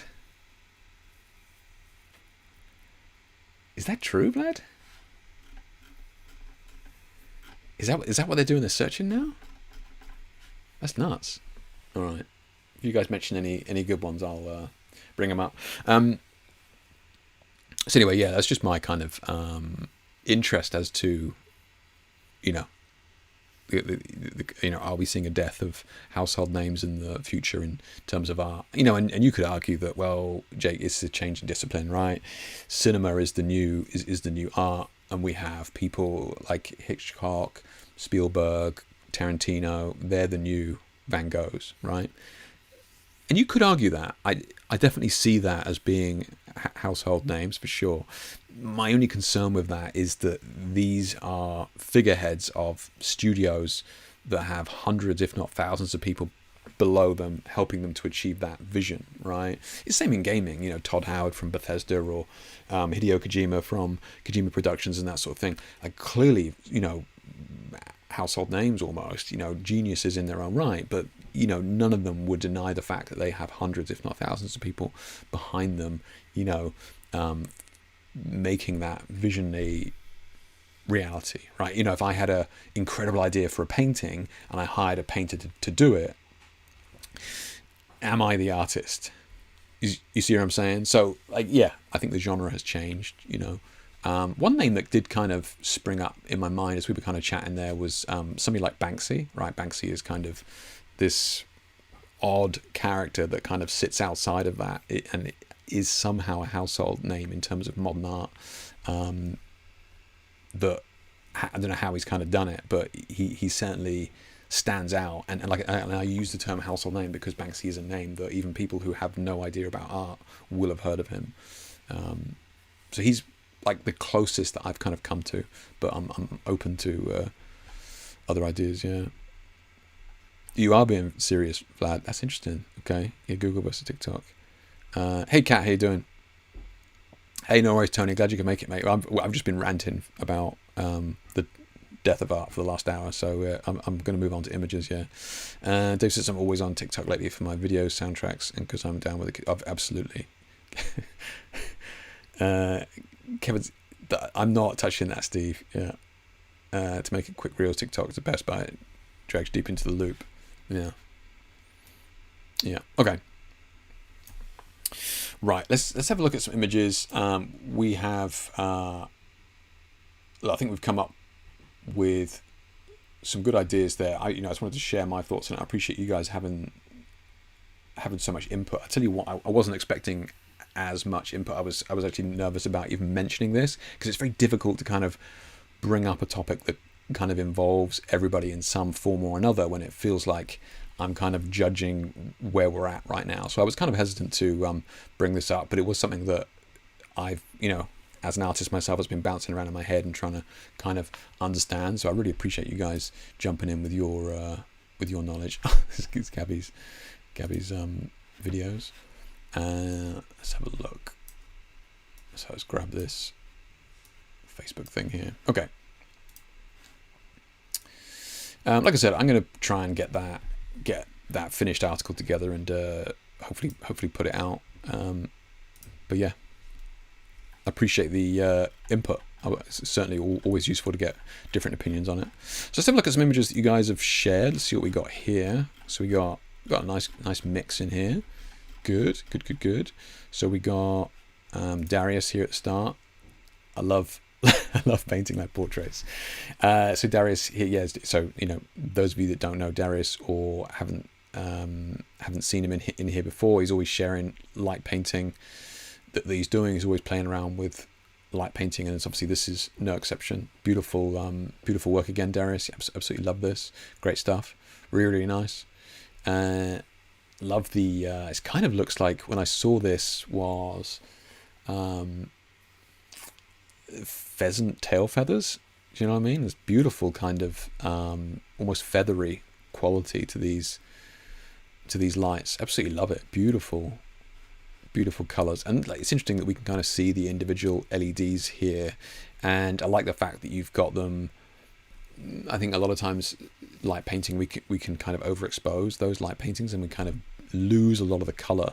I think for the most part you've got this beautiful depth to this, to these colors. I like the fact that they come in and out. Yeah, I think it's really nice. I think it's really good stuff, man. Yeah, a nice little colored fill there as well. Yeah, beautiful work, mate. Beautiful work.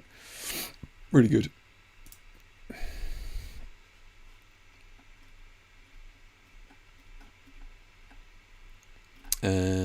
Probably missed everything, but nice to see you. Yeah, no worries, Kat. Yeah, and yeah. No, honestly, we were just talking about modern artists and how far we've come. That's all. Yeah. So Vlad's got some shots here talking about flu and plague and the secret code for get views. Tested that a few weeks ago as well. Can confirm the theory. What weird, right? Yeah. Now talking about photography over the last 2 weeks, I now know how a smoke machine works and how to repair one. I'll let you guess why. I've been there, Vlad. I have been there. Yeah. I was trying to. Same thing happened to mine, and I think somehow that one of the pipes came detached inside the machine. It was a real mess, but it took me ages more than it should have done to work it out. And since Nanlite is still not sponsoring me, here is the list of my random assortment of lights I use for this photo. The lens has 3D printed parts on it for the flare, and which also causes the heavy vignetting you can see above, before and after shot. So Vlad's sharing his setup here. So we got this light. Oh, so we got this light actually behind you here, and then this white light is the one you're holding. Okay. Nice, and then we're bouncing a nice teal into this board here, which is lighting you. Okay, nice. I appreciate the explanation there, buddy. That's good stuff. Oh, here we go. I am again chasing what seems to be moving target with the film emulsions. I have a fascination with the Kodak 2383. I'm an absolute classic, mate. And I go after its look. Yeah, at the same time, I always end up with more saturated and vibrant colours than anyone would expect when talking about film emulation. Yeah, so the film emulation thing is kind of a weird one, because I think we have rose tinted glasses so much with film emulation, and I'm guilty of it as well.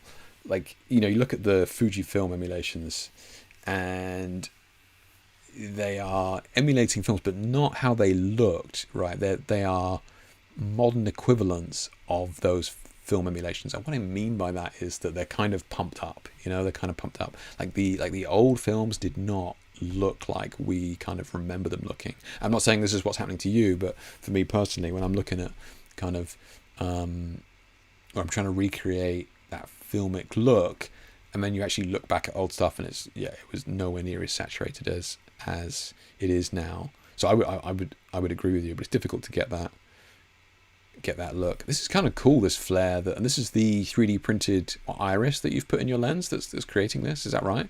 Because that's really clean.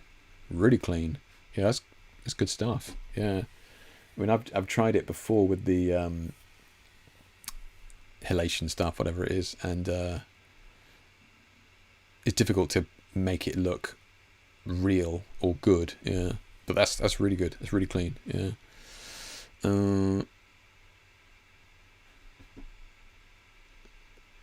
Feeling good, Nigel. Yeah. Sony's fine. I'm curious about the modifier Darius used the key. It's nicely controlled. So you're talking about what the modifier on the key light for Darius's shot? I don't know. I mean, it's probably a beauty dish, something like that, right? I could be wrong, but just a smaller beauty dish, just in there, maybe a grid. I know we got everybody in here tonight, Anubhav. Yeah, really like the before. I see. I was wondering if somebody was going to say that, Steve, because I actually do like the before as well. Not that there's anything wrong with the after, of course. The after is good, but where is? Oh, it's in here. Yeah. I do really like this, Steve. I'm with you on that. I do really like this. Yeah.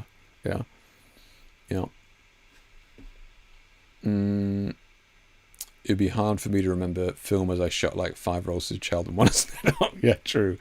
Yeah, but I know. But aren't we being swayed by the populace, nostalgic idea of what of what old film looks like? That's what I'm saying. Like when we look at what we think is old film is kind of not. Yeah.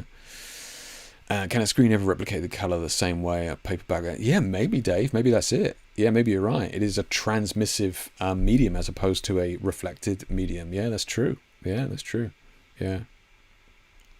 Not everyone, Wayne. Not everyone. Look, you see, Cat doesn't have a spanner. See? A lot of light painted portraits illumination. A lot of light painted portrait illumination is a torchlight painted over the model these days that tend to LED scanners. I need to read that again. A lot of light painted portrait illumination is a torchlight painted over the model. So you mean just wafting over the model, and they tend to be LED scanners. Oh, I see. Not saying that's what done there. Gotcha. Okay. Yeah. Gotcha. Yeah. Okay. So Vlad, yeah, this is really good, man. Yeah, I think it's really good. Yeah. Yeah. Obviously, it's cool that you've gone in this direction here. And have you done any other versions of this? Any other versions? Again, like, you know, art isn't supposed to be for everybody, right? Steve and I are obviously lunatics. But yeah, I'd be interested if you were going to play with other versions of this. Yeah, I'd be interested to see what came out. But absolutely, like 3D printed iris is bang on, man. Yeah. Oh, okay. Thanks, Vlad. Yeah, in here. I just refresh this whole thing.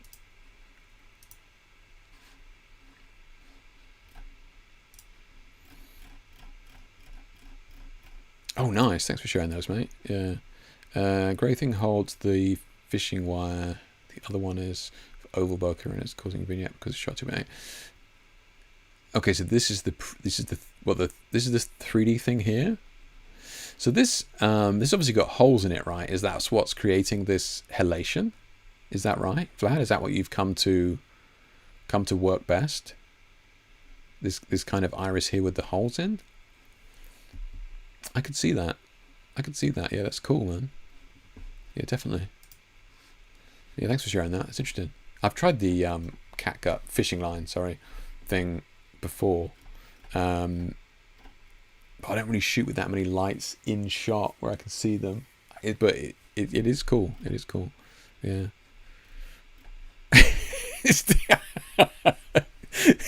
Even Steve's got one way, and I can't believe it. Love it. Shot from Dave here. One from what has been my biggest shoot to date. Hired a castle, got hold of around £40,000 dress and 4 models. Brilliant day, 8 hours shooting and not 1 minute wasted. Trusty Rotlo's coming in EOS 2. That's awesome, Dave, man. That's amazing. Yeah, fair play to you. It's stressful, man. When you start putting your own money on the line for shoots, it starts to get real stressful, right? You know, you're sort of investing money. You got people involved. People have got expectations. You got designers and stuff expecting images. You got models expecting images. You know, you dumped a lot of your own cash on the line to hire out a location. You know, it's not easy. You know, it can be super stressful. But yeah, it's good stuff, man. Yeah, good stuff. Yeah, it looks like you had an awesome day. But how many shots did you take, Dave? Yeah, how many did you take? So Vlad says, yeah, the holes allow sunlight through, is making the image a bit more soft focus, but no halation. Okay. I need to look up my definition of halation then. Yeah, because obviously I'm not thinking the same thing as you. Got the go-ahead to take workshops at the castle too. Oh, nice, man. That's cool. You obviously made an impression then. Yeah, good stuff, man. Yeah, I mean, location workshops sell like hotcakes, mate. Yeah, it's an easy win. Yeah. Good stuff, man. Good stuff. Yeah, I'm pleased. Yeah. How many shots do you take? Just over 500. Oh, it's not bad. That's pretty good. Just over 500 shots all day. Video work and aerial shots too, yeah. Halation, red edges. Okay, yeah. Okay, so that's not the chromatic aberration then, Vlad. Yeah. What are you guys? So are you deleting these, or is YouTube deleting these messages? Yeah. Today I realised how hard it is to take a self-portrait. Oh, bless you, Tracy. Yeah, it is difficult. Yeah, we used to get a lot of self-portraits in here, but we haven't had any in a while. Yeah, I don't know where. I guess they grew up. You know, they just don't need us anymore. But yeah, self-portraits are difficult. I have a huge amount of respect for people who do self-portraits, because photography is hard to begin with, and then trying to do it when you can't even look through the camera is nuts. It's nuts. This is cool though, with these two colors here, the red and greens mixing. You know, one thing, you know, that's nice, when red and green mix, we get yellow, so we can kind of see this nice fade off between these two colors. So red and green can work really well like this. Yeah, can be nice. Yeah. So it's actually cool to see you layering those two colors like that. It's getting late. But yeah, thank you for sharing this one, Tracy. Yeah, I'm glad you picked up the camera again and got in front of the lens and started playing around with colors and stuff. Yeah, it's good. Good to see you working here again. Shot from Mark here. This image, recent photo mixer event at a fancy house. Kept it simple, one light to create a little drama. I'm old. What's a photo mixer? Does anybody know?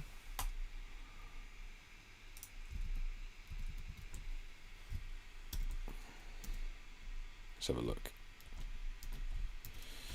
It's kind of just wanted to have a little bit of a, you know, these kind of shots like this are fairly easy to play around with in terms of colouring and that sort of thing. Yeah, I would normally do it with curves, right? Let's try something different this time. Let's try colour balance. So if you ever use this like colour balance tool can be kind of useful, because you can really target the specific areas you want to look at, right? So here, you know, we got the, we can just come and do the drop down and target the shadows.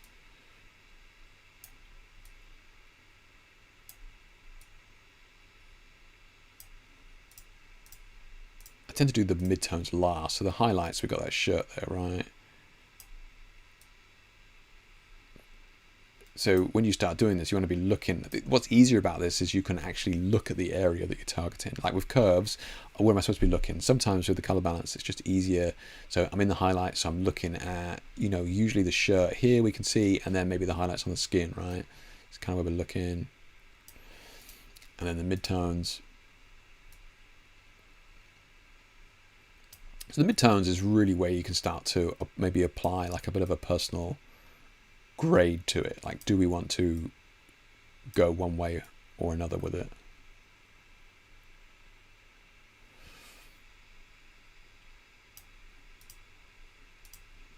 No harm in going back.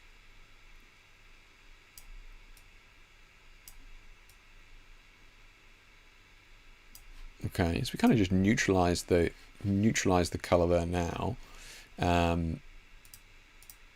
So we kind of just neutralized it, and this is me not saying that this needs to be done. I'm just using your image as an example of ways to do coloring and that sort of thing. There's absolutely nothing wrong with the image that you shared, of course. Yeah, I'm just playing here. And what else can we do? We can do like selective color as well. It's another one for like targeting colors as well. So like the reds, very easy to just target the skin tone here.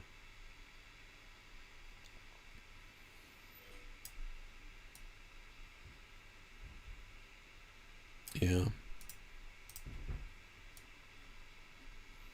And the yellows, we can just kind of line that up a little bit. Simple stuff. Yeah.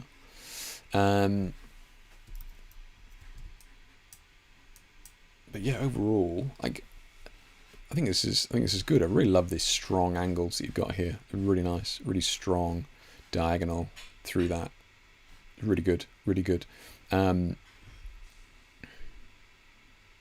Contrast as well works really well. I kind of like the fact that these wires are highlighted. You've done well to actually just get it super straight as well. I presume this is straight. I mean, it looks straight, so I'm sure it is, but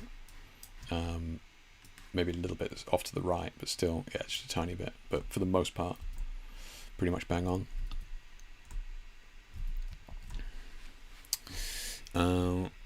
Kept it simple, one light to create a little drama. Yeah, absolutely, just coming in from the top left there. Yeah.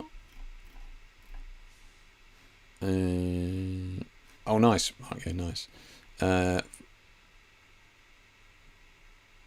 Oh, I see. So you guys are explaining what a photo mixer. I'll come back to you in a second, Vlad. Models and togs get together. Question mark. Yeah.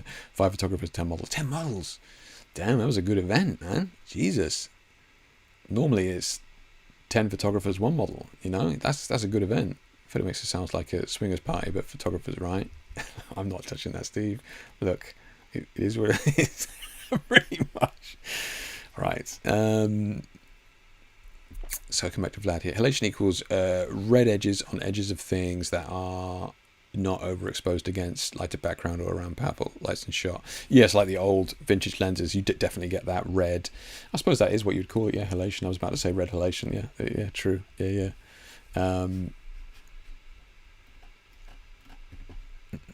I'd argue that 1/3 of that shirt is in shadows. Brain, and our brain is tricking us. What do you mean 1/3 of that shirt is in shadows? Yeah, they get together and swap cameras. All very nice. Sorry, Ross, but after seeing that amazing castle image, is anyone good at indoor location in Wales? A good indoor location in Wales. I haven't shot in Wales personally. Yeah, nothing's jumping out at me. But yeah, if anybody else has got any ideas for indoor location in Wales, let Wayne know. Paul says not an overly technical shot from this week, just a light setup.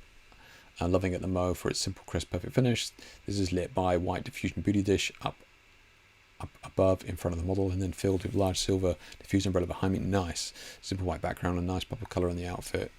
8200, 400 Sony 80 something, 872, A72. Sorry, blasphemy getting these Sony names wrong. So this is looking a little bit hot to me. Mate, I don't know if you want to just ease off on the brightness on this, just a touch.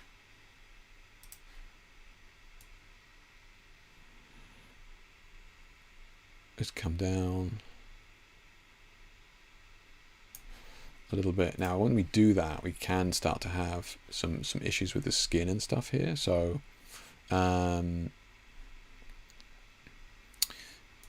let's see what we get. Can we target that skin?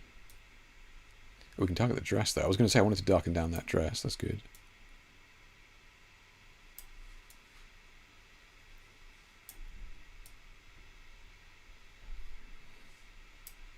And the yellows.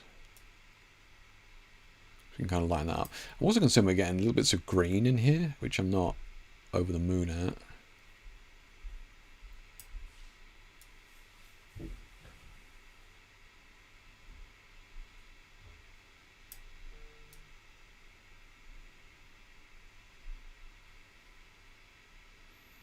So I'm just trying to look at this and like trying to remove some of that green, take out some of that. Okay, so we kind of fixed some of the color there. I think what we can also do is just bring in a new layer, change it to color, and then kind of find like a skin tone that we're kind of happy with, that's not green, it's kind of creamy. Something like that. Let's try that. And this will get rid of any of the greens we've got going on. And the reds and stuff here, right? So we need to... Ideally, we would mask this out, right? I'm just going to be quick with it.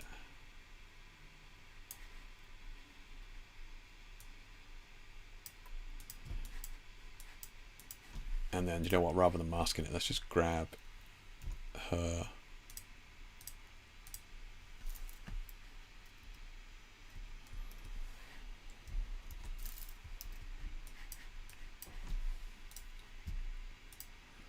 We're not going to be changing the background, so we don't need to be too precious with it, because we just want to mask out this weirdness here, so we can do that.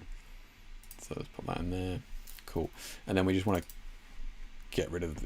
We want to blend this, so we're just going to bring this in here.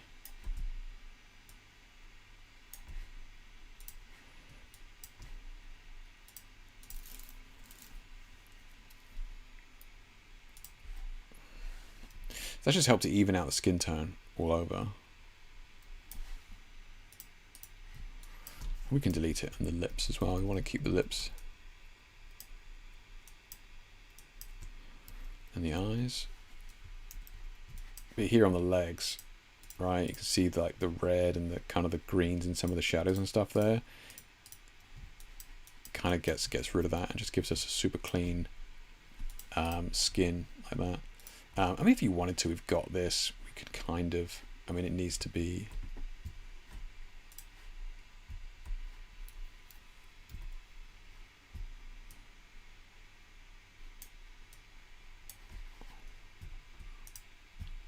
I was just seeing what this looked like if we did brighten it up. I just wanted to see it real quick.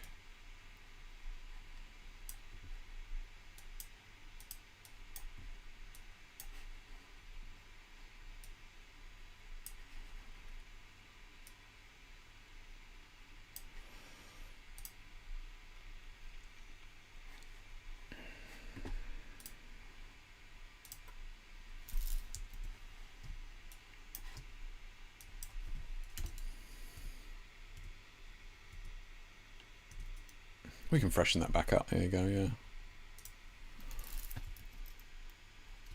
So just looking at trying to tighten up the color just a little bit from where we were. Yeah, just to make them, just to even out some of the weird skin tones on the skin, darken it down a little bit to make that dress really pop, and then darken the skin here as well.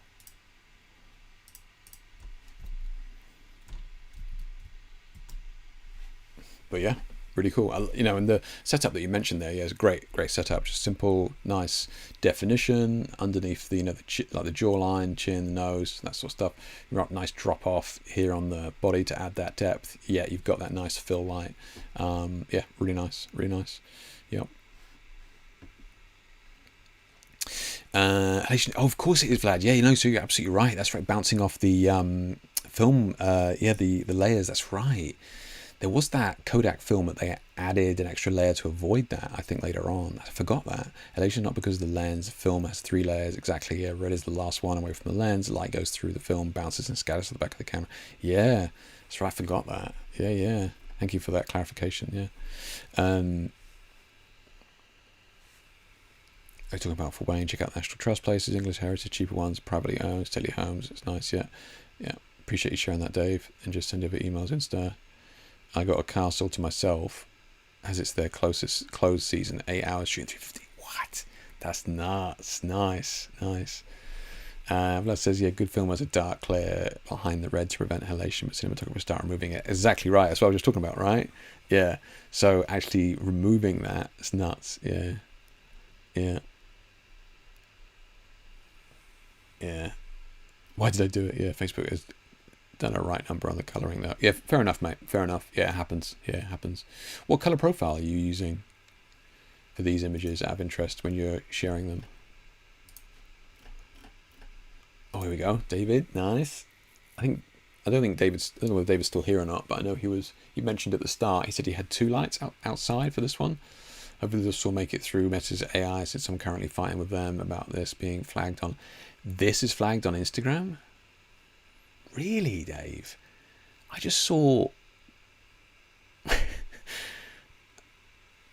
I was seeing a lot of a young lady earlier on Instagram, and she had like 1 million followers, and I was just like, how are you getting away with this? 2 bare bulb, oh yeah, there you go, yeah, 2 bare bulb lights outside the window, so someone was actually on the other side of the house. Mate, this is cool, man. Yeah, you're nailing it, mate. This is, yeah, you really hit your stride at the moment, man. You're just nailing every shot these days. It's not like, anybody can take a half decent shot every once in a while, for sure, right? It's the law of averages. But yeah, it's like super consistent now, David. Yeah, just every shot is just out the park. Yeah, and a really clean style as well. You really got that look down. There's obviously doing well for the sorts of people that you're doing it for. So I think it's it's awesome. I mean, it's easy in the huge space that you've got, but are you still here, mate? Nice. And now everyone is using a tool called Dehancer to replicate elation grain, many other film stuff, but not either way it fits in workflow. I did try it, Vlad. Yeah, I did try it. I don't know. I can't use it. I tried it the other day to try and look at how they were doing what they were doing, right? And then I was going to look at trying to replicate a similar sort of thing, but yeah. I mean, I couldn't get it to work anymore. I don't know whether my laptop is too old for it to work or whatever. Yeah. And now everyone, casted the shoot in Envy. You guys have access to such great locations. Yeah, that's true, Tony. Yeah, we're lucky we got these old buildings. That's a good point. Yeah, it's a good point. Instagram is bonkers. The most random stuff gets flagged. Yeah, I know, Steve. Yeah, it is. It's terrifying as well, because a lot of people, like, Instagram is their career, not in a negative way. Like, that's what they are. That's what they're sharing and making a living from and getting clients from. It's like they're terrifying hold over you. Yeah. Dave said, I have no choice to put lights outside. I had to chain them down so they wouldn't get stolen. Really, Dave? Is that what you're doing? Fair play, man. Then you're not putting pro photos out there on the street, are you? You nutter. Yeah, that's crazy. Oh, it's still in here. That's cool. Okay. So what do you got here? Where is it? So when I export from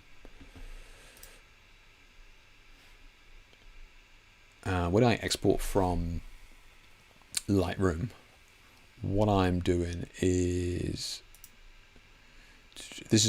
I'm exporting all of mine in Adobe 98, and that's what I found the most consistent in terms of colors staying the same throughout. Now, sRGB is technically better. You are right.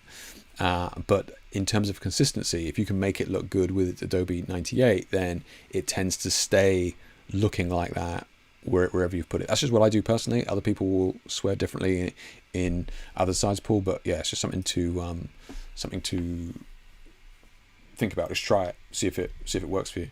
Yeah.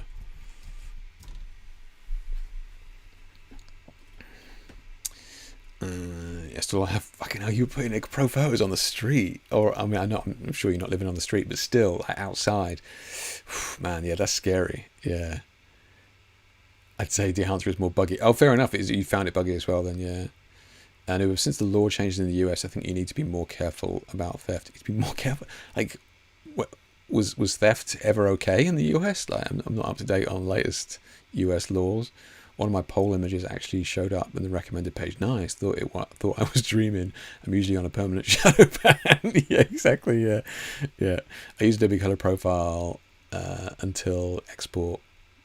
What do you export it as, David? Sorry, I know Paul was mentioning about his sRGB, but yeah, I think your images have always been consistent, Dave. Yeah.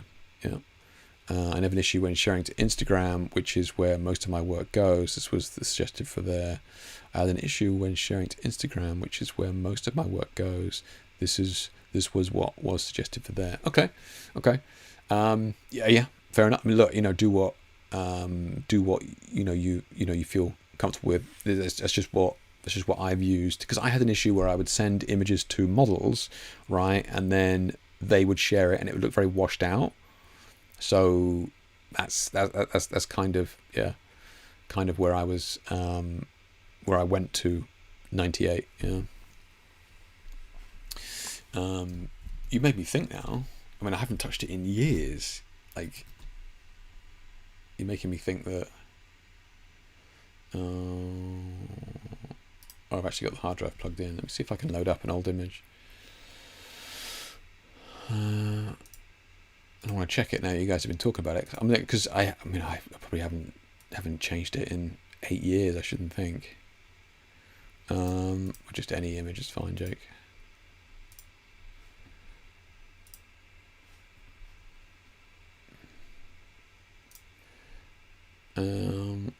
So I mean, obviously it's JPEG, so 8-bit RGB, and then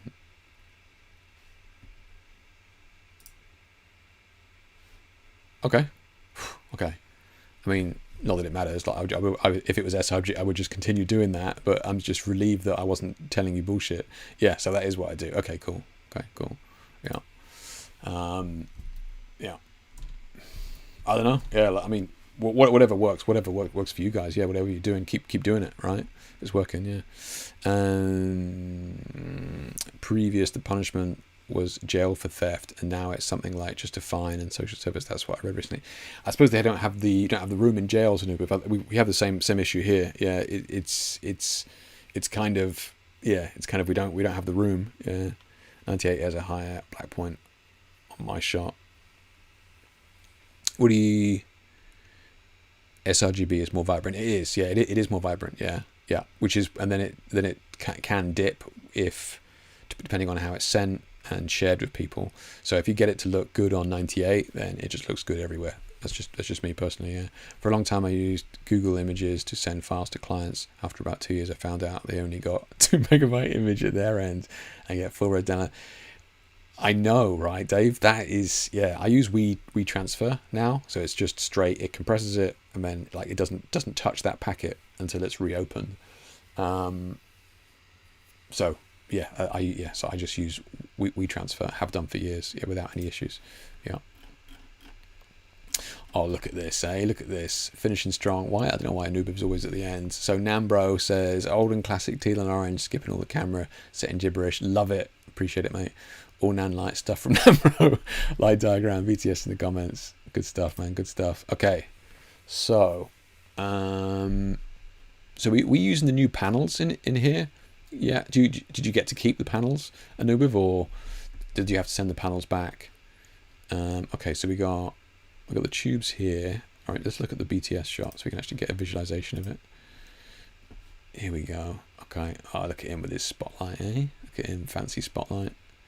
And so you got your assistants in there doing work. Love it. Nice. Okay, so you got the model holding the fill light. I love it. Nice. Right, you just hold that. You hold this. So Nubin's got model holding the fill light, which is the blue, right? And then we're kind of cutting through that with the spotlight here, which is creating this slice of orange on the face. And then we're getting these hair lights from these two orange pavo tubes on the sides there, which we can see there. And then, wait, are you using that? I did not notice that. You're using the television as a black background. I love this. And they were brilliant. Genius, mate. Absolutely genius. That's hilarious. I mean, why not, right? Black background there. Why not use it? Absolutely. Nailed it. Good stuff, man. Good stuff. Yeah. Love this eye makeup. That's so cool. Yeah. Yeah, really cool. Use Smug Mug. Okay. Yeah, using WeTransfer now, though it's had some issues lately, down for 2 days, a couple weeks ago. Oh, shit, really? Okay. No panels yet. That's coming next live. Yeah, got to keep the panels. Nice. Okay, cool.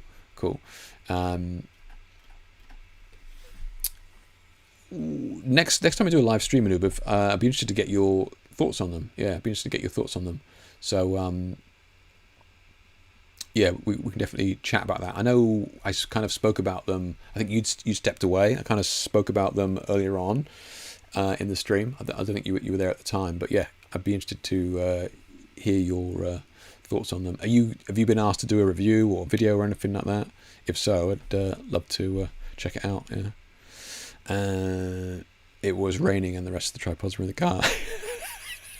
That's your excuse? What sort of like casual professional attitude is that? Lightsabers, alien megadeth blaster. Yeah, for some reason I like the 1998 thing. Hopefully not just because I like your shots and I'm used to their color science. Yeah, I'm with you, Vlad. Yeah, exactly. Yeah, I mean, if something's not broke, I will not fix it. But yeah, turned half the 180 part of the tube to avoid spit or reflection on the TV. Interesting. Okay, so that's the benefit of having half of the tubes covered. You do have a lot more control of them. Yeah, I think there's definitely, I mean, I'm using a lot of the tubes, right? And I'm using that tube quality to actually illuminate front and back, but I still find that hilarious. What on earth? Obviously the bondage kids are having a good old time, but yeah, I'm with you in the fact that having a tube that is partly covered does give you way more control in angling it. Yeah.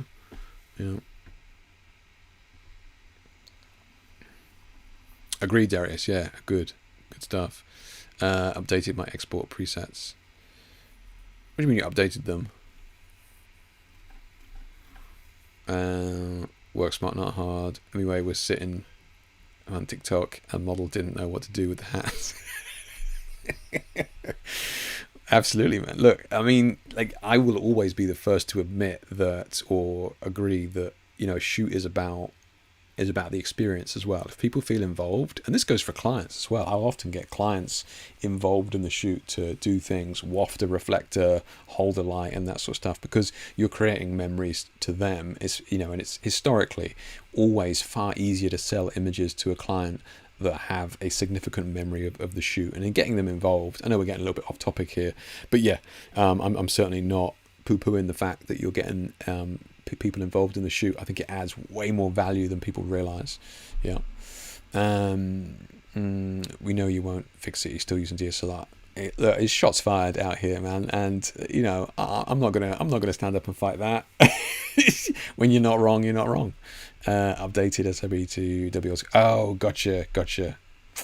Nice, cool. Is that everybody? I think we had quality over quantity tonight, and I'm here for it. Brett, mate, come in and just have a look at that in a second to check I haven't got any more down here. Cool. Okay, so have a look at Brett's shot here. Not black and white, Brett.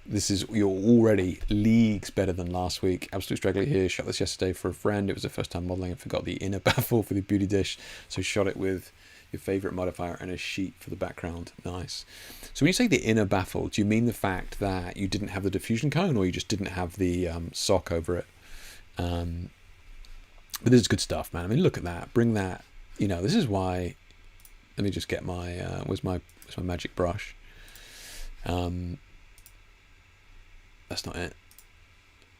Where's my brush? Is that it? Oh, there it is. Lose my mind. Like Brett's saying, they're my favorite modifier. And this is the reason, right? You have this, and then just look at how this light drops off down the face like this. And this is what we want to create this three-dimensional depth on an image. It's absolutely just beautiful. You can't get, like, the softbox is not doing that, man. It's just not doing that. Not at this range. Super clean highlight. Yeah, beautiful stuff, man. Beautiful stuff. And I guess this is what a sharp image looks like. This is all new to me. But yeah, good stuff, man. Good stuff. And it's like, real clean. I would, I'm not sure whether this is finished or not, or whether you just wanted to share something. But yeah, just be careful. I would use that color layer technique. I showed you in the past, but I also used it on Paul's image earlier on. So create a layer, change the blend mode to color, pick a color and then paint on there. I would kind of just be mindful of trying to do that in their hair. We got some green elements in here that might just be nice just to kind of just buzz out with that color layer, just to help freshen it up. That's all. But otherwise, yeah, beautifully done, mate. Beautifully done. Yeah. A good question, Steve. I was going to ask that actually. Yeah, if anybody's got any crazy Black Friday deals, I would. I'm always down to save money, you know. One photo, 3.8k. Next one, 62 likes. Yeah, exactly. I know, Vlad. Yeah, I mean, nobody's going to work out the people talking about managing the algorithm. It's like, yeah, good luck with that, man. It's just a mess. Yeah.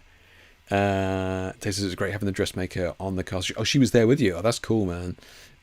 Sometimes, usually you get stylists or whatever designers send you the clothes, and you're like, how are we going to put this on? Never been on a shoot. It was great for making sure the dresses were looking right, and so. And I bet she had a great time, man. Yeah. Just the usual menu. Again, nothing massive gear wise. Memory card. That's true, actually. Yeah, I got a couple of 10-year-old memory cards. Maybe time to freshen them up a little bit. I don't know. I mean, they are like 4 gigs or something. Maybe get something a little bit bigger. Right then, guys, it is super late. I am absolutely starving, so I'm going to get some dinner. It's been great chatting to you all tonight. It's been huge input. Oh, I got to promote myself after all that. Jesus Christ, terrible. Right? You talk about how bad online education was, apart from mine. Right? There you go. Get some proper education down, yeah. Check those out. In all seriousness, though, it's we're kind of just talking about that rather than just randomized scattergun approach to training. I do like to think that my training is kind of more targeted to what each of you is trying to achieve and that sort of stuff. I got another workshop tomorrow with a guy from Switzerland. We're going to be going over the cinematic ones and gelled lighting and that sort of thing. So just targeting to what people are trying to learn and get better at what they're struggling with. So YouTube is great, always amazing, but yeah, definitely look for people. Nigel mentioned Chris Knight, and they're absolutely excellent teacher and instructor. Definitely check his stuff out. I think that's it, guys. I think that's it.